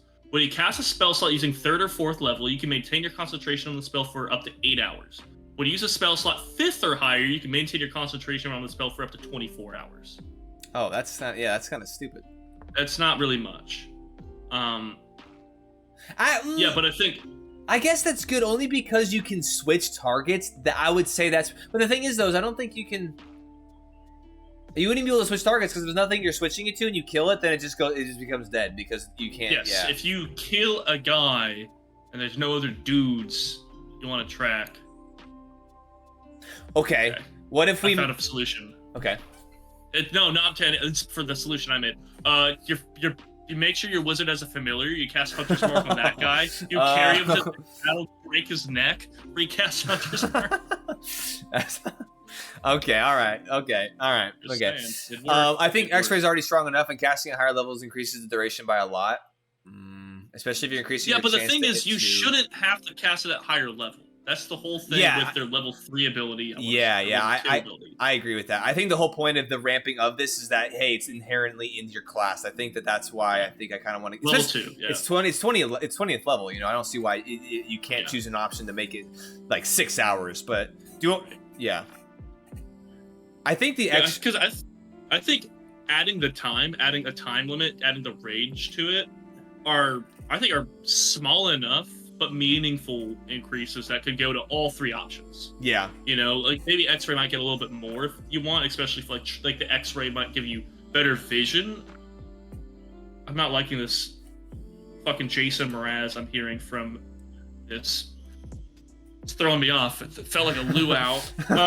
Anyway, it was not vibing at all. The vibes were off. But yeah, I think especially level 20 is like, hey, your Hunter's Mark's gonna do this and this out the gate, and also here's 3 additional things you could choose between. Yeah. I would say based off you could do better range, better duration, maybe better die, maybe do a D8. You're level 20. It's been a D6 this whole fucking time. Yeah. Hunter's Mark is only a D6. You don't want to break it, right? But making it a D8 is pretty good. That's a small thing. I think we should leave it at that. I think X-ray for 300 feet and time duration of the spell is doubled, because I also think this effectively switches you switch targets with Hunter's Mark whenever it is cast again. I mean, you can kill something and switch it from X-ray to splitting. You know what I'm saying? Like that right there is already insanely good. I think so too. I think there's a version of this where you're kind of playing Batman Arkham Knight, where you're just tracking somebody with X-ray into their room, into wherever. Like the guy's like, "Yeah, no, I wasn't followed." You drop down from below, smack their head into the concrete, and just cast Hunter's Mark with 2 new people. And it's like you, and then you let the barbarian do everything because you still don't do a lot of damage, but you tracked him for fucking sure. Hell yeah! I think with the X-ray and that tracking and how we have this, I don't think we need an RP factor. I think the X-ray is the RP factor. I think the X-ray definitely covers that. Yeah, it kind of, because for one, it could be through nature. Like you could be tracking like a kobold to his den. Yeah, but like just look at the foliage. But also, it's not restricted to that. You could use those same skills you have in a dungeon or in a city environment. Or you're at level 20 if you're going through the inner dimensions of lawful good. You could track somebody through the ether or whatever the fuck you're in, Through the plains, across the lands, across the shits. No one's getting lost with the Rangers. Like, how do you know where we are? It's like, I really don't. I just got a feeling. I got a good feeling. I cast Hunter's Mark on a fucking seagull with 8 eyes, and I'm just following it. I don't know where we're going. I think this is good. I think this is great. I think, honestly, I think so too. I think we did it. I think we did it. Also, real quick, before we close this out, we kind of put a bow on it. I think are we gonna add cities being a thing for Deft Explorer? Urban environments. I think a subclass should handle it. Okay. That's kind of what I feel. I like it. I like urban. Dude, honestly, yeah. I think add it. I think we gotta add it. There's no subclass that's gonna add it. Okay, hold on. To fix all their subclasses. Hold on though, because it is advantage on intelligence nature checks, and urban isn't like nature based. You know what I'm saying? No, but it's intelligence nature checks. But like, say in my mind, it's more of like if there's a park in nature, like if there is that natural environment there, that is an option. Like if you're, say, like you're in a cityscape and there's like a lot of plant life and such around. Maybe you're in a richer part of town. There's a manor, whatnot. Cool. You can go explore around there. What if we added like a little bottom? I can read air. Yeah, yeah. I don't know if I can read. I saw you smirking at us new to chat. Well, I'm thinking, what if we did like a bottom, and we could even be like DM discretion. You know how some things will be like, hey, DM's discretion, you can do this. Maybe we do a DM's discretion, add urban, and then maybe we switch it from intelligence nature to intelligence history. Yeah, that could make sense. Or maybe investigation, perhaps. Well, that's right. Yeah, I kind of like that. Oh, okay. For said intelligence history would be very fitting. I think intelligence history or intelligence investigation. I would refrain from investigation because I feel like that the player would be very sad when you keep telling them, no, you can't have advantage on every investigation thing you do in this entire fucking place. Yeah, that's a good point. Like, I know cities well. It's like you haven't been in this building before. Like, what? Like, chill. Yeah. I like it. I like it. Urban. I will say. Go ahead. The biggest things I see right now, kind of looking over everything we have, which aren't big deals. Fighting styles, we only have one option of, which isn't a big deal. Having one option of it, you're a half caster, half martial, that's fine. The only other thing is, which again, we don't need, is off the hunters list that we've been borrowing from, is you have Hunter's Prey, then Superior's Hunter's Prey. We don't have the Superior version thrown in here, or Superior Hunter's Defense. We're just going to pick a secondary option. Does it need it necessarily? No. But if that's something we wanted to add into later levels at some point. Yeah, I don't. So the reason I kind of like leaving it as a single choice because I feel like because Hunter and that's one of those things too where Battlemaster is still a very viable option in my world only because if you want more maneuvers you can have them. They're base kit in the game. If you want to be Battlemaster and have more maneuvers and have better superiority die, you can choose it. Maybe I don't necessarily want to dabble into like maybe giving multiple because if you want to still play Hunter. Then maybe what we could do is Hunter, it's an easy fix. Basically, you have them base kit, and as a Hunter, you just get to choose those options again. So instead of having only two by the end of Hunter, you have all three, and you just have all these different options. And I think that would make it that'd bring Hunter's power up greatly, but it'd still make it a viable subclass if you wanted it to. Okay, that makes sense. I can dig it. What levels do you have for subclass abilities? So for subclass abilities, we don't have anything. So we're not filling the gap. Yeah, we didn't tweak those. Yeah, we're not filling the gaps on every single level for this, because obviously subclass abilities, you're getting something from your specific subclass. All we did was added a couple things in between, which actually let's go ahead and go through this one more time. Okay. 1 second here, just for your subclass abilities, just so you know, there are 3rd, 7th, 11th, and 15th. Okay. For the Ranger. Yeah. And we don't have anything. Also, intelligence history would be very fitting. Maybe just giving you history and nature. Yeah, I think intelligence history is what we'll go with. Okay. Yeah. So let's run this back one more time. I think we've nailed it down. Spellcasting same, hit points same, proficiencies 1 choice of arsonist tools. Hell yeah. Dexterity, wisdom, saving throws, acrobatics added to skills. Deft Explorer. We didn't tweak. You get to choose your expertise. Terrain. We added urban, giving you advantage on intelligence history checks. Super kind of neat there. DMs can choose on whether they want that or not. Spellcasting, weapon masteries. Right. Favorite enemy. We made it so Hunter's Mark number of times was the mod without expending a spell slot. No concentration required. You regain all those long rests. Fighting style. Yep. Ranger subclass. Cool. Primal awareness also at 3rd level where you get some of those cool kind of spells. 4th is ability score improvement. 5th is extra attack and then quick hide. 6th is roving. Your speed increases by 10 feet, blah, blah, blah. You climb in speed and swim speed. Super dope. Hunter's Prey is now at 6th. Choose one of those options. 7th is subclass feature. 8th is ability score improvement. 9th is defensive tactics. Choose one of those options. Deft Explorer improvement. You get more expertise and you get more terrain. Tireless. I would say with what we've overhauled, I think Tireless is fine. It's probably okay. I might want to. I think we leave. Yeah, it's fine. Yeah, it's fine. It's fine. I don't love it. It's fine. Yeah, but we can't. And also, there's a point.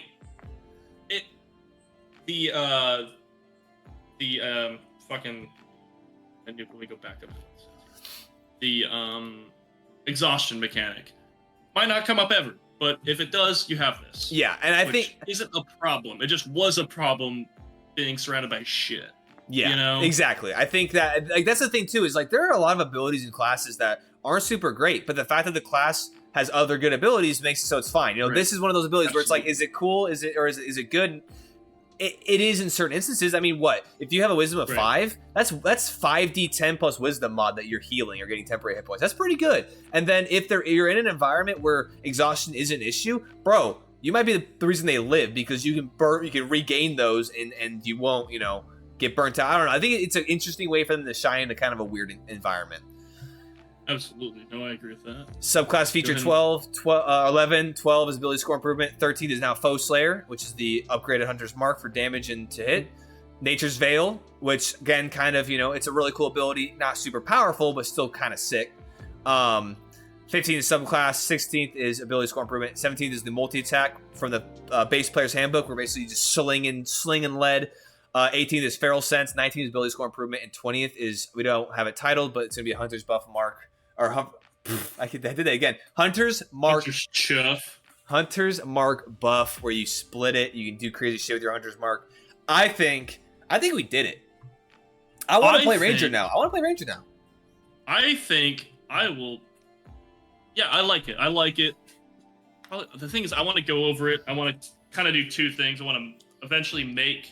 We don't have to do this on stream, but I want to make a Beastmaster Hunter and see what it looks like. This. And I want to make a fucking Gloomstalker with this and see what it looks like. Yeah. Compared to, pretty much making 2 identical characters with this and without this, and you're trying to see is this broken? But is it broken?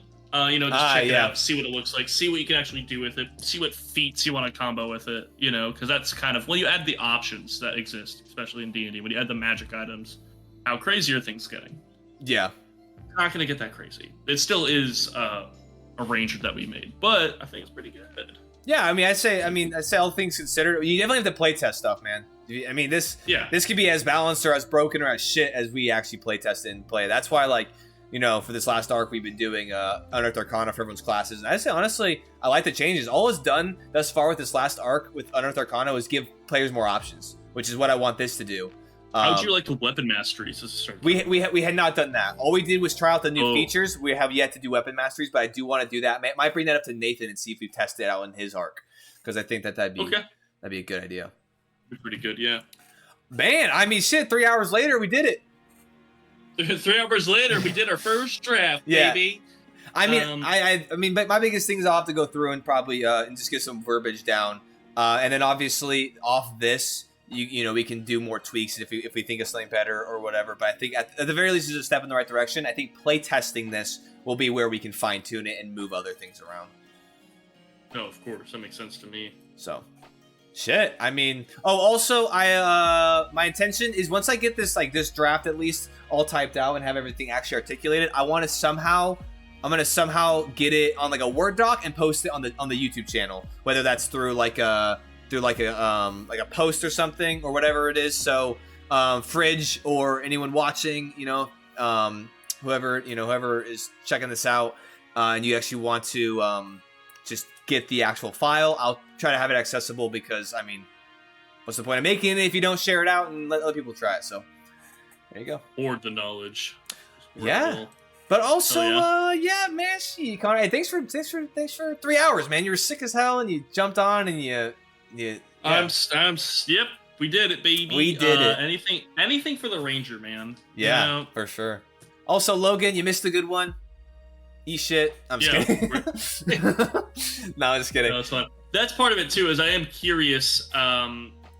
Maybe next time we start Tavernside Talk, we can start it when Logan's here on just his thoughts. As I'm sure we'll walk him through what we did and see if he just has any tidbits to splash in there. Yeah, but thus far I like it. I do too. I'm more content to play this or at least have this in my world than I was with the previous shit. So that's what's up. But yeah, I mean, you know, it's good times, fun stuff. Fridge, hey Fridge, thanks for hanging out with us. Thanks for giving us your insight. I know who was the other one. There was another one. I forget the name. Hold on. Desmar, thanks for hanging out as well and chatting and hanging out with us. Appreciate you guys. That was it's a good time. Kicking it old school. Yeah, going back and forth and just trying to make D&D more fun. I love that shit. I love that shit. I will say though, in case you guys haven't seen anything else UA's done with other classes, largely I like their improvement. Largely they are good. Largely it seems like updates to classes are really fun and exciting. We're trying to fix the sore thumb in there. One class was pretty underwhelming. One class was pretty overwhelming. So we're dealing with the bad one. Yeah, I will. That's a good highlight. Dude, check out the other Unearthed Arcana. Either go and get it yourself, or look at the YouTube videos we did for all of them. You know what I'm saying? We have. Here again. Also, Fred said I don't have great insight. I've never actually played D&D. I hope you're kidding because that's crazy. You don't need good insight. You just read it and have a good time with it. Well, I don't believe them only because they were so up in arms about Monk, and I just feel like if you were that up in arms, you had to have played them at least a little bit, and if not, maybe Baldur's Gate. Ooh. Baldur's Gate has given a lot of people exposure to that's fair. D&D you mechanics play Baldur's Gate? Hey, if you haven't actually played D&D, really, I've never played D&D or played Monk. Did you play Baldur's Gate? I've never even played. Yeah. Yeah. Okay. All right. That's sus. That's a little sus, but I'll take it. That's a little suspect. That's fucking funny though. Well, you know what? Hey, you did pretty good considering if you've never actually played any D&D and you just jumped in and just you helped us out. So can't complain. Oh, also, real quick, this is it for 2023. This is the last Tavernside Talks we have for 2023. I'm fired. The contract is not renewed. Yeah. We're gonna have to find new people because Connor's quitting. He said you're making me work on my sick day off. Yeah, I will eat shit. Yeah. I'm leaving the company. That's right. No, but yeah, taking my fucking shares and I'm leaving. This is gonna be our last Tavernside Talk. Your shares? Oh, hold up. You must not read the contract, right, bro? You ain't got no shares. That's right. Fuck. But yeah, this is the last one. So, I hope everyone has a wonderful Christmas, wonderful New Year's. We'll see you back in the tavern in 2024. And then this upcoming Saturday, we'll be doing our last episode of this current arc. And then we'll be breaking for that as well until 2024. Try to kill some of them. I tried, and they got my ass. So, damn. Yeah, it is fair. I have a habit of having really strong opinions over games I've never played. Damn, hell yeah, you dude. had me convinced. Nothing wrong with that. I will say, and it's part of me being a DM, but I love nothing more than watching like either deep dive lore videos or reviews on games I have no intention of ever playing. Oh, hell yeah. So I get that. Yeah, hell yeah. I totally get that. Hey. I was like, yeah, like I remember one time being at my friend's house. He was like, do you want to watch some YouTube? I'm like, yeah, sure. Then without anyone's input, he put on a 2-hour, I want to say, long lore video on the Ben 10 universe. Never seen that shit. All I know is it started at the first instance of creation of the universe. There was nothing, but there was Ben 10 watching. So that it started there and kept going. And let me tell you, it was a lot of fun. Hell yeah. But I also understand like watching videos on games and universes and things you're not a part of, just being like, especially when someone's explaining it to you and they're starting to run through like the math and the numbers of it, like how attacks land and such, is like either that's interesting or that's kind of bullshit. How the fuck did I do that a lot? Hell yeah. It's healthy. It's really healthy when you have a different system in your head while you're DMing. Yeah. That's even more. I love how children's shows have the most fucking out there lore of all time. Bionicle lore is a pure meme, dude. Bionicle lore is fucking insane. Bro, Bionicle lore goes hard though. Hold the fucking on. Dude, that's so true. And then weirdly Transformers lore too. There was Transformers is a little bit more like grounded, but it's grounded in the way it's like, yeah, there's been like 9 creation events. You figure it out. Holy shit. No, there was another one. What was it? Oh, there was one. I cannot think of it right now. Was it a sci-fi type? No, it was like... you know what? It's all good. It's all good. If I think of it, I think of it. If not, but no, it's true though. Kids, I feel like the kids lore has to go hard because like it gets like the parents interested or like adults interested, and so then they watch it also, and it's actually sick as fuck. Adventure Time's another one that goes insane. Yeah, regular show. There's no lore. It's just chaos. Regular show. Yeah, track the lore in one fucking episode. You tell me how that goes. Yeah, no way. Okay, anyway, we're gonna head out of here. Hope you all have a wonderful rest of your night. Thanks for hanging out with us. Connor, happy holidays, Merry Christmas. What? Yeah, Connor, you get better. My gift to you for Christmas is you get better. How about that? Hell yeah, dude. I'm excited to feel better. All right, y'all take... I can't feel better. I got D&D tomorrow, man. There's no resting off this grind. That's true. That's true. D&D as a DM do be hard work, so doobie. All right, everybody. Y'all take it easy. Yeah. We'll catch you in 2024. Woo!